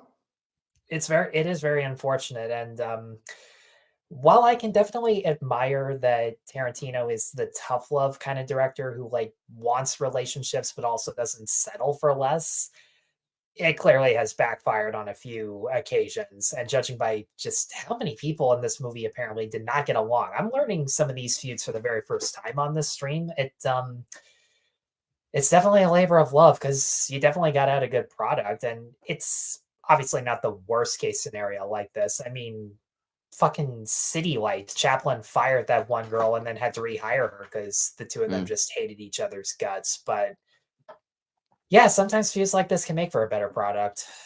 Yeah, but it's weird. Maybe Uma doesn't talk to Tarantino. I'm not sure, but I do think that she still loves her Well, time as Kill Bill. she didn't for years. She didn't talk to him for a very long time. And then ironically enough, and this was not planned, me and Tyler didn't plan this at all. He gave her the clips to go forward in the Weinstein case in 2018, which which repaired their relationship. And now they're speaking again. They didn't speak for like 14 years. Oh, wow. Yeah, see, I never knew that. And it says here that Tarantino actually says that car accident is the biggest regret of his life. So that's really saying something there. Oh, yeah. To say that that's, and I mean, Tarantino's openly spoken about how not that he did nothing about Weinstein, but that he could have done a hell of a lot more. Because, I mean, Weinstein went after one of his girlfriends, and that girlfriend was an Oscar winner. It's not just any Oscar winner, but like Paul Sorvino's daughter. You go after Paul Sorvino's daughter and expect nobody to kick your ass. That's... Well, here's the thing, though. Because of that repairing of their relationship, there is that has opened the door again for a possibility of a volume 3. Maybe. Well, I mean, she said that I said open the door. It's not a guarantee. I'm not saying it's a guarantee. She specifically said being open to working with him again. I mean, that could be plays, that could be television, stuff that, again, he's been open about doing. I think, like years ago, somebody said something about a bounty law show, and as cool as that would be, I doubt that. But yeah. Oh well, you see, that's a story that I didn't even know about. So thank you to you guys. Yeah. The only reason why I was like, yeah, she probably just doesn't regret her her time as Kill Bill is because of the rap feud that's going on right now. Funny, yesterday I could have swore I saw a story of her like giving away that Bruce Lee jacket to some celebrity, but I can't remember. No, she didn't give it away. She basically sent so to preface this, ladies and gentlemen, there is beef going on in the rap game right now that I will catch you up to speed. So it's basically Drake versus J. Cole versus Kendrick Lamar versus who's the big three. They're Uninspired is just like, look, I'm half black. I'm going to activate the half black side right now. Yeah, and so basically everyone is dissing Drake right now because he's been dissing everyone for years. And so they finally basically kind of ganged up on him. And what's going on is that Uma Thurman sent him a picture of the Kill Bill outfit because it's basically him fighting everyone by himself. So like, dude, you guys should be listening to rap, man. It's never been so spicy right now. The beef is incredible. I couldn't care less. There is enough YouTube drama and beef out there for me to deal with. Enough about our comment sections, man. And so, ladies and gentlemen, the lioness has rejoined her cub, and all is right in the jungle. And that is how the movie ends, with, of course, Uma Thurman being written as AKA Mommy. Yeah. I like that they changed her name 4 times. I love that. Yep. I love that they changed the names in the credits because obviously anybody who has more than one name. Because the characters are known by multiple things. I do enjoy that they do that. Yeah, and so we finally get the AKA Mommy, and that's how it ends for this set of credits, based on the character The Bride created by Q and U, and that was Kill Bill Volume 2. But wait, ladies and gentlemen, there's more. Yeah, there's more. A second credit sequence, which this is the only still I took because we've been talking about Yen Wu Peng for such a long time. We needed to have him up on the screen in some way, shape, or form. So yeah, and of course that was Kill Bill Volume 2 officially. There it is. I don't have any behind the scenes stills for this one. I actually forgot, so my bad on that. And it's okay. Yeah, this was a fun stream. Yeah, I really had fun. And great to rewatch this film again because, as I said at the start, it's not one I rated higher above the original Kill Bill, but I have grown to love it over time. Same. I've grown to love it in one watching, actually. Yeah, because I hadn't watched it in a few years, and just see how good it is and how well written it is. I just think it's I think I'll watch it more often whenever I watch Volume 1, or sometimes I'll just only watch Volume 2. I think it's better showing them both at the same time. If you watch one and then the other within the same week, you get a better experience on the second film, in my opinion. Or just say I agree with that. Or just say for an entire day off, because I mean that's what I did. No, that's seriously what I did. Like the first couple times I saw these movies, it just seemed weird to just leave one off. To just leave one for another day. It just seemed weird because the good thing about volume 1 is that it does feel like things are just getting warmed up, even though a lot of bloody shit just happened. Yeah, it's a chunky movie. That's what I like to call it. Yeah, that's one way of putting it. And yeah, I guess that was it for Kill Bill Volume 2, ladies and gentlemen. So we'll do one. Wait, what do we do usually? Plug your shit. Oh yeah, fucking. I was thinking. I even sent you a graphic you didn't load up. So. Oh, dude, load it up if you have it, man. I mean, I'll see if I can. Wait, all right, ladies and gentlemen. Next time, okay, we're gonna have the plug your shit, and it's gonna be cool because I mean we're gonna have an adult star on the show, so yes, that'll be fun. So not like a huge name, but she was in the adult industry, and since we're doing Boogie Nights, I figured it was a good thing to get some inside information. As you know, I like to bring in experts when I can, and thank you, Smilex. And then we actually have some pretty cool stuff coming up. We have next week. We have wait, dude. The guest plug there. Yeah, but that's not me plugging independent shit. That's me plugging the next show. But go on. I guess Z, you should go first. So Z, it is time to plug your shit, my man. Yes, you can find me as a regular guest on the Mr. Brown Alliance channel. We usually have a live stream on Wednesdays and Sundays, but look out for May the 4th as we're doing a 12-hour Attack of the Clones. We will be going up against you guys. It sucks. Oh. We're going up against the very end of your stream, though, so it's not that big of a deal. Only for like an hour or two. Yeah, we'll be exceeded. If anything, Brownie can send his people over here. Fair enough. Yeah, and thanks for coming on, man. I really do appreciate it. Yeah, two shows in a row. I don't normally book it that way, but because I had to shift some things around, it ended up that way, and I'm glad you were able to make it. Always a pleasure. Blade Trinity. Blade Trinity will happen. I will not let you know when it's going to happen. It's going to, though. Listen, when Blade Trinity happens, Dark Hour is doing the slides and the trailer. I am not. I will make sure that Uninspired does that shit down in that corner over there. He'll make me watch the movie twice. Here's the problem. Here's the thing: is you guys have no idea. I've already planned it out, but you don't know. Yeah, you don't know how long we're gonna plan this out for, man. It's gonna be could be months, could be years, could be decades, but you will talk about Blade Trinity. But thanks so much for coming on, Z. It's always a pleasure to have you on. Oh, for sure, guys. And Tyler, it is time for you to plug your shit, my man. Well, in the chat, I just put a link to my very popular but also very controversial review of Civil War, which wow, that got yours actually took off way more than mine. I was very happy for you about that. I mean, that's what happens when my theater nearby my house has been doing some early Monday and Wednesday night screenings, so I'll be able to get either early or just on time with a couple new releases. So that was the first one, being an example.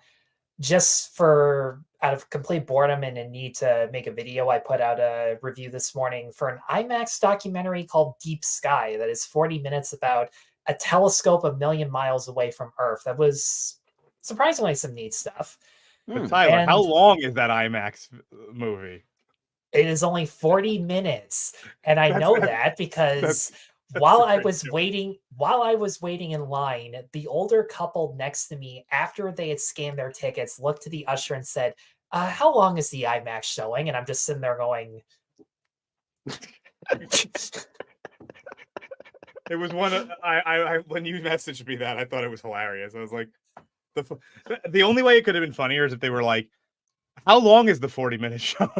like, trust me. I don't know about your theater, but my theater actually puts the time of the film on the ticket, because you go up and you scan your phone, and then they print out a physical ticket, and it says the time of the movie, right? Like how long the movie is right on the ticket. I don't know if yours does that. Oh, really? I don't remember.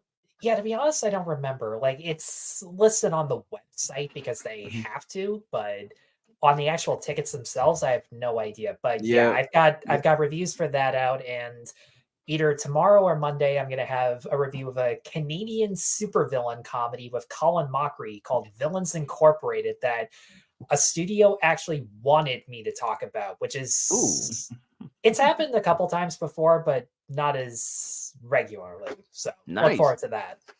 Awesome.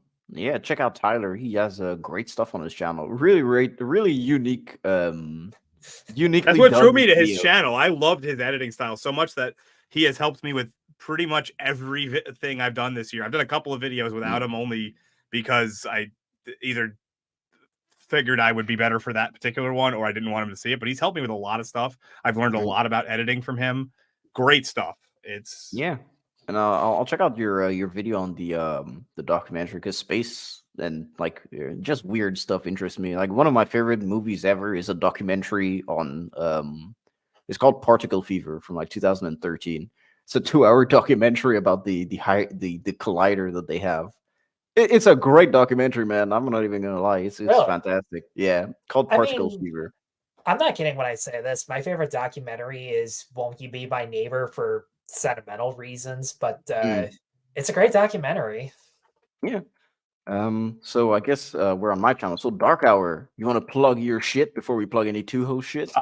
So I wasn't gonna do this, but I figured I had to. I wrote a quick review. I haven't recorded it yet, and Tyler, I'm sorry that I'm going to expose you to this in the near future. No, you're not. I love it. I wrote a quick review of Rebel Moon Part 2 because it's just that fucking bad. And but I do have another video coming out very soon. I just kind of keep putting it off so it's not coming out the same week as a review. Why does that not happen for me? Okay. Wait, hold on. Wait for this to disappear. Okay, now you try it. Nothing. Nope. Anyway, but I have my Cine account. That is like 90%, 95% done. Just waiting on a couple of graphics for that, and that's done. And I'm not really booked for anything in the near future. So if anybody's watching and wants to book me for something, I'm available. Yeah, Dark Hour, I'll book you for TUHOS in 2 weeks. That'll be good. Yeah, good call. In fact, should we let you talk about your shit, or should we talk about that? Like, yeah. So I mean, I've got very, very, very good news on my end. I may have found a job, ladies and gentlemen. May have. Me too, by the way. Me too. Awesome. Which may have some remote hybrid shit, so I could still do a lot of channel stuff. Just saying. You're lucky. You're lucky on that. But okay, well, I need some advice on that too. I mean, this was literally I beat the shit out of somebody earlier today, and they offered me a job. So okay, never mind. So I mean, yeah. So hopefully I'll get good news. That's not 100% true, by the way. So hopefully I did spar with him, but it was a little different. So yeah, normally maybe by Thursday I'll have a job. Maybe I won't. Maybe I'll still be job searching. Hopefully by Thursday it'll be good. I had the interview today. It went very, very, very well. And it's the second time that I've been interviewed by that same company. So hopefully it'll be there. And once the company is Friskies, everyone. He's going to be testing the food. That's actually a very, very good thing to work for, man. Just testing food is great. And so yeah, so once if that gets actually finalized, then I'm gonna have take it way better time to make videos. Comments. Take it from me. He's a fucking masochist. Yeah, and so yeah, so I mean, in terms of what's coming out soon, so I have the Time Crimes video that I've been working on, slowly chipping away at, but that'll be out before Deadpool comes out. So normally before the next TUHOS, I'm gonna have the Time Crimes video. And then after that, I think the first week of May on the 3rd or 4th, that's when Deadpool 3 comes out, if I'm not mistaken. Is that June? Or isn't it May? No, it's May, right? I thought it was June. I might be wrong. I thought I heard it was May or something like that. Oh, July. Wow. Okay, don't worry. We got plenty of time. You got plenty of time. I've got We're writing a review now. They moved the date. So yeah, so I'll have Time Crimes up. Monkey Man I may do because it comes out on digital, I think next week. So I'll watch it. I'll see what I think about it. Yeah, just absolutely. I mean, what is it? Dune 2 was still in theaters for me as of like a week ago, and it was on digital before it was out of theaters. So, dude, I have Dune, and they're bringing both of them, dude. And they're bringing both of them back for like exactly. Next week. It happens all the time. There's almost it's getting to the point. Thank you. It's getting to the point where it's you almost don't need to see a film in theaters because it's going to be out in your house within a few weeks at this point. Yep. So I have the Time Crimes video that'll 100% be out before the next TUHOS. And then after that, I'm not too sure. I'm gonna see Monkey Man, just gauge that. And if not, I'll think about something else. I want to do a black and white movie review, like my 12 Angry Men video, because I think there's a lot of substance that you can get out of those. And if I'm doing that, I'm probably gonna do The Incredible Shrinking Man because it's been on my list for a while, and I just like the movie. So yeah, we'll see about that. But Time Crimes for sure coming out very soon. If you don't, okay, I'm going to tell you this: if you do not use the Seinfeld, I was in the pool, I'll be so pissed off at you. I will be. Oh, so you mean angry. like you already have? Yeah. I think I've used Seinfeld clips quite often actually. So we're gonna do TUHOS plug, man. I think I do have to update the TUHOS re-upload channel. Do check that out if you guys haven't. It'll be. I want to make an announcement, by the way, about that. We are officially copyright free for the first time in the history of the show over on that channel. Yes. So yep. I have fought with every company you can imagine at this point. Warner Brothers, Disney, everybody. I've fought with them all. And I've won every fight. I'm undefeated. Not a single round lost by those motherfuckers. Don't worry, dude. We'll probably get copyright struck for this one. Then you'll have to fight again. That's how you do it. So for TUHOS, next time we have TUHOS is going to be on the technically next week we have TUHOS versus number 2, TUHOS 2 versus. No one can know who the participants will be. Yeah, yep. I'm just going to say that out loud because last time we had a problem with that. But this is going to be a little bit different than the last one in the sense that every single one of the questions has to be about the second movie in a series, whether that be a sequel, like the direct number 2 chronologically, or release order, doesn't matter. It has to be justifiable as number 2. So that's the next one. Should be at our regular time.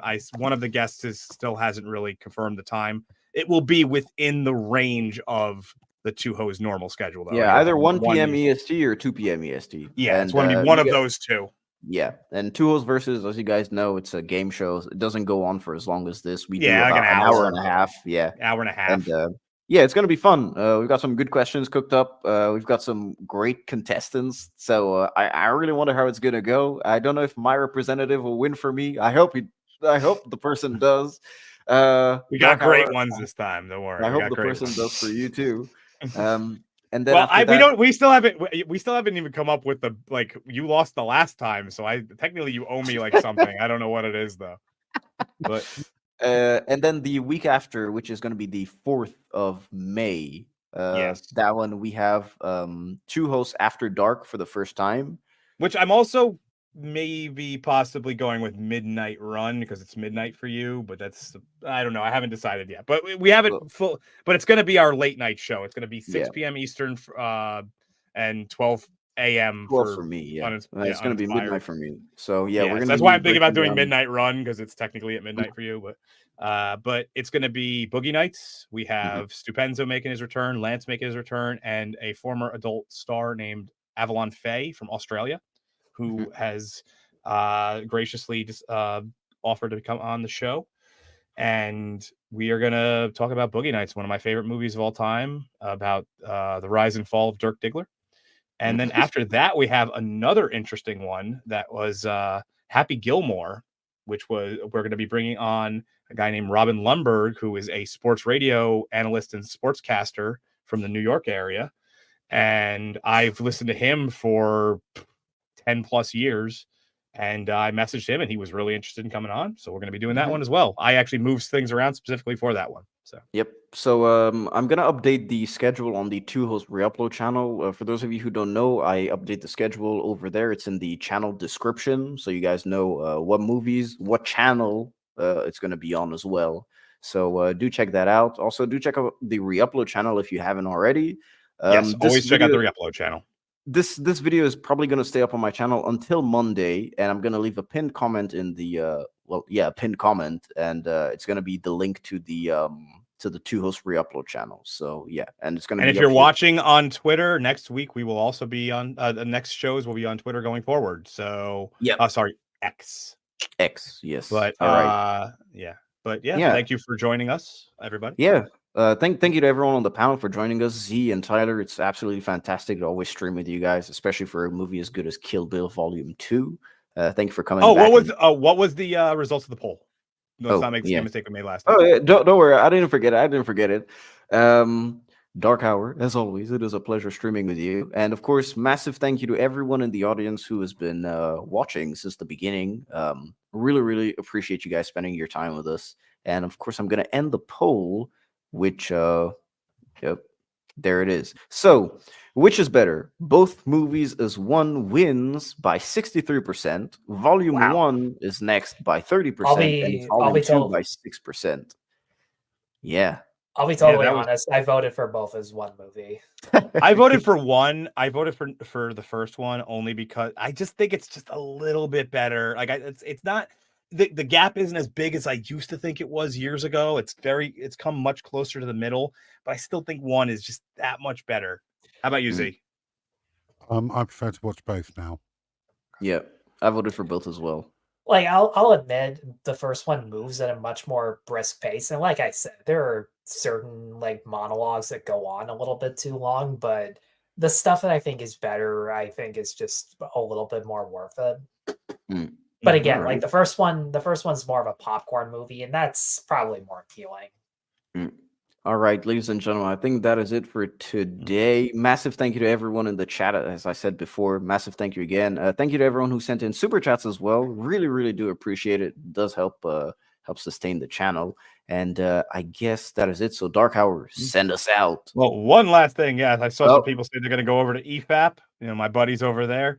Just let them know you came from my stream first, so they know that they came second. Okay, and after that, we'll catch you guys later. See.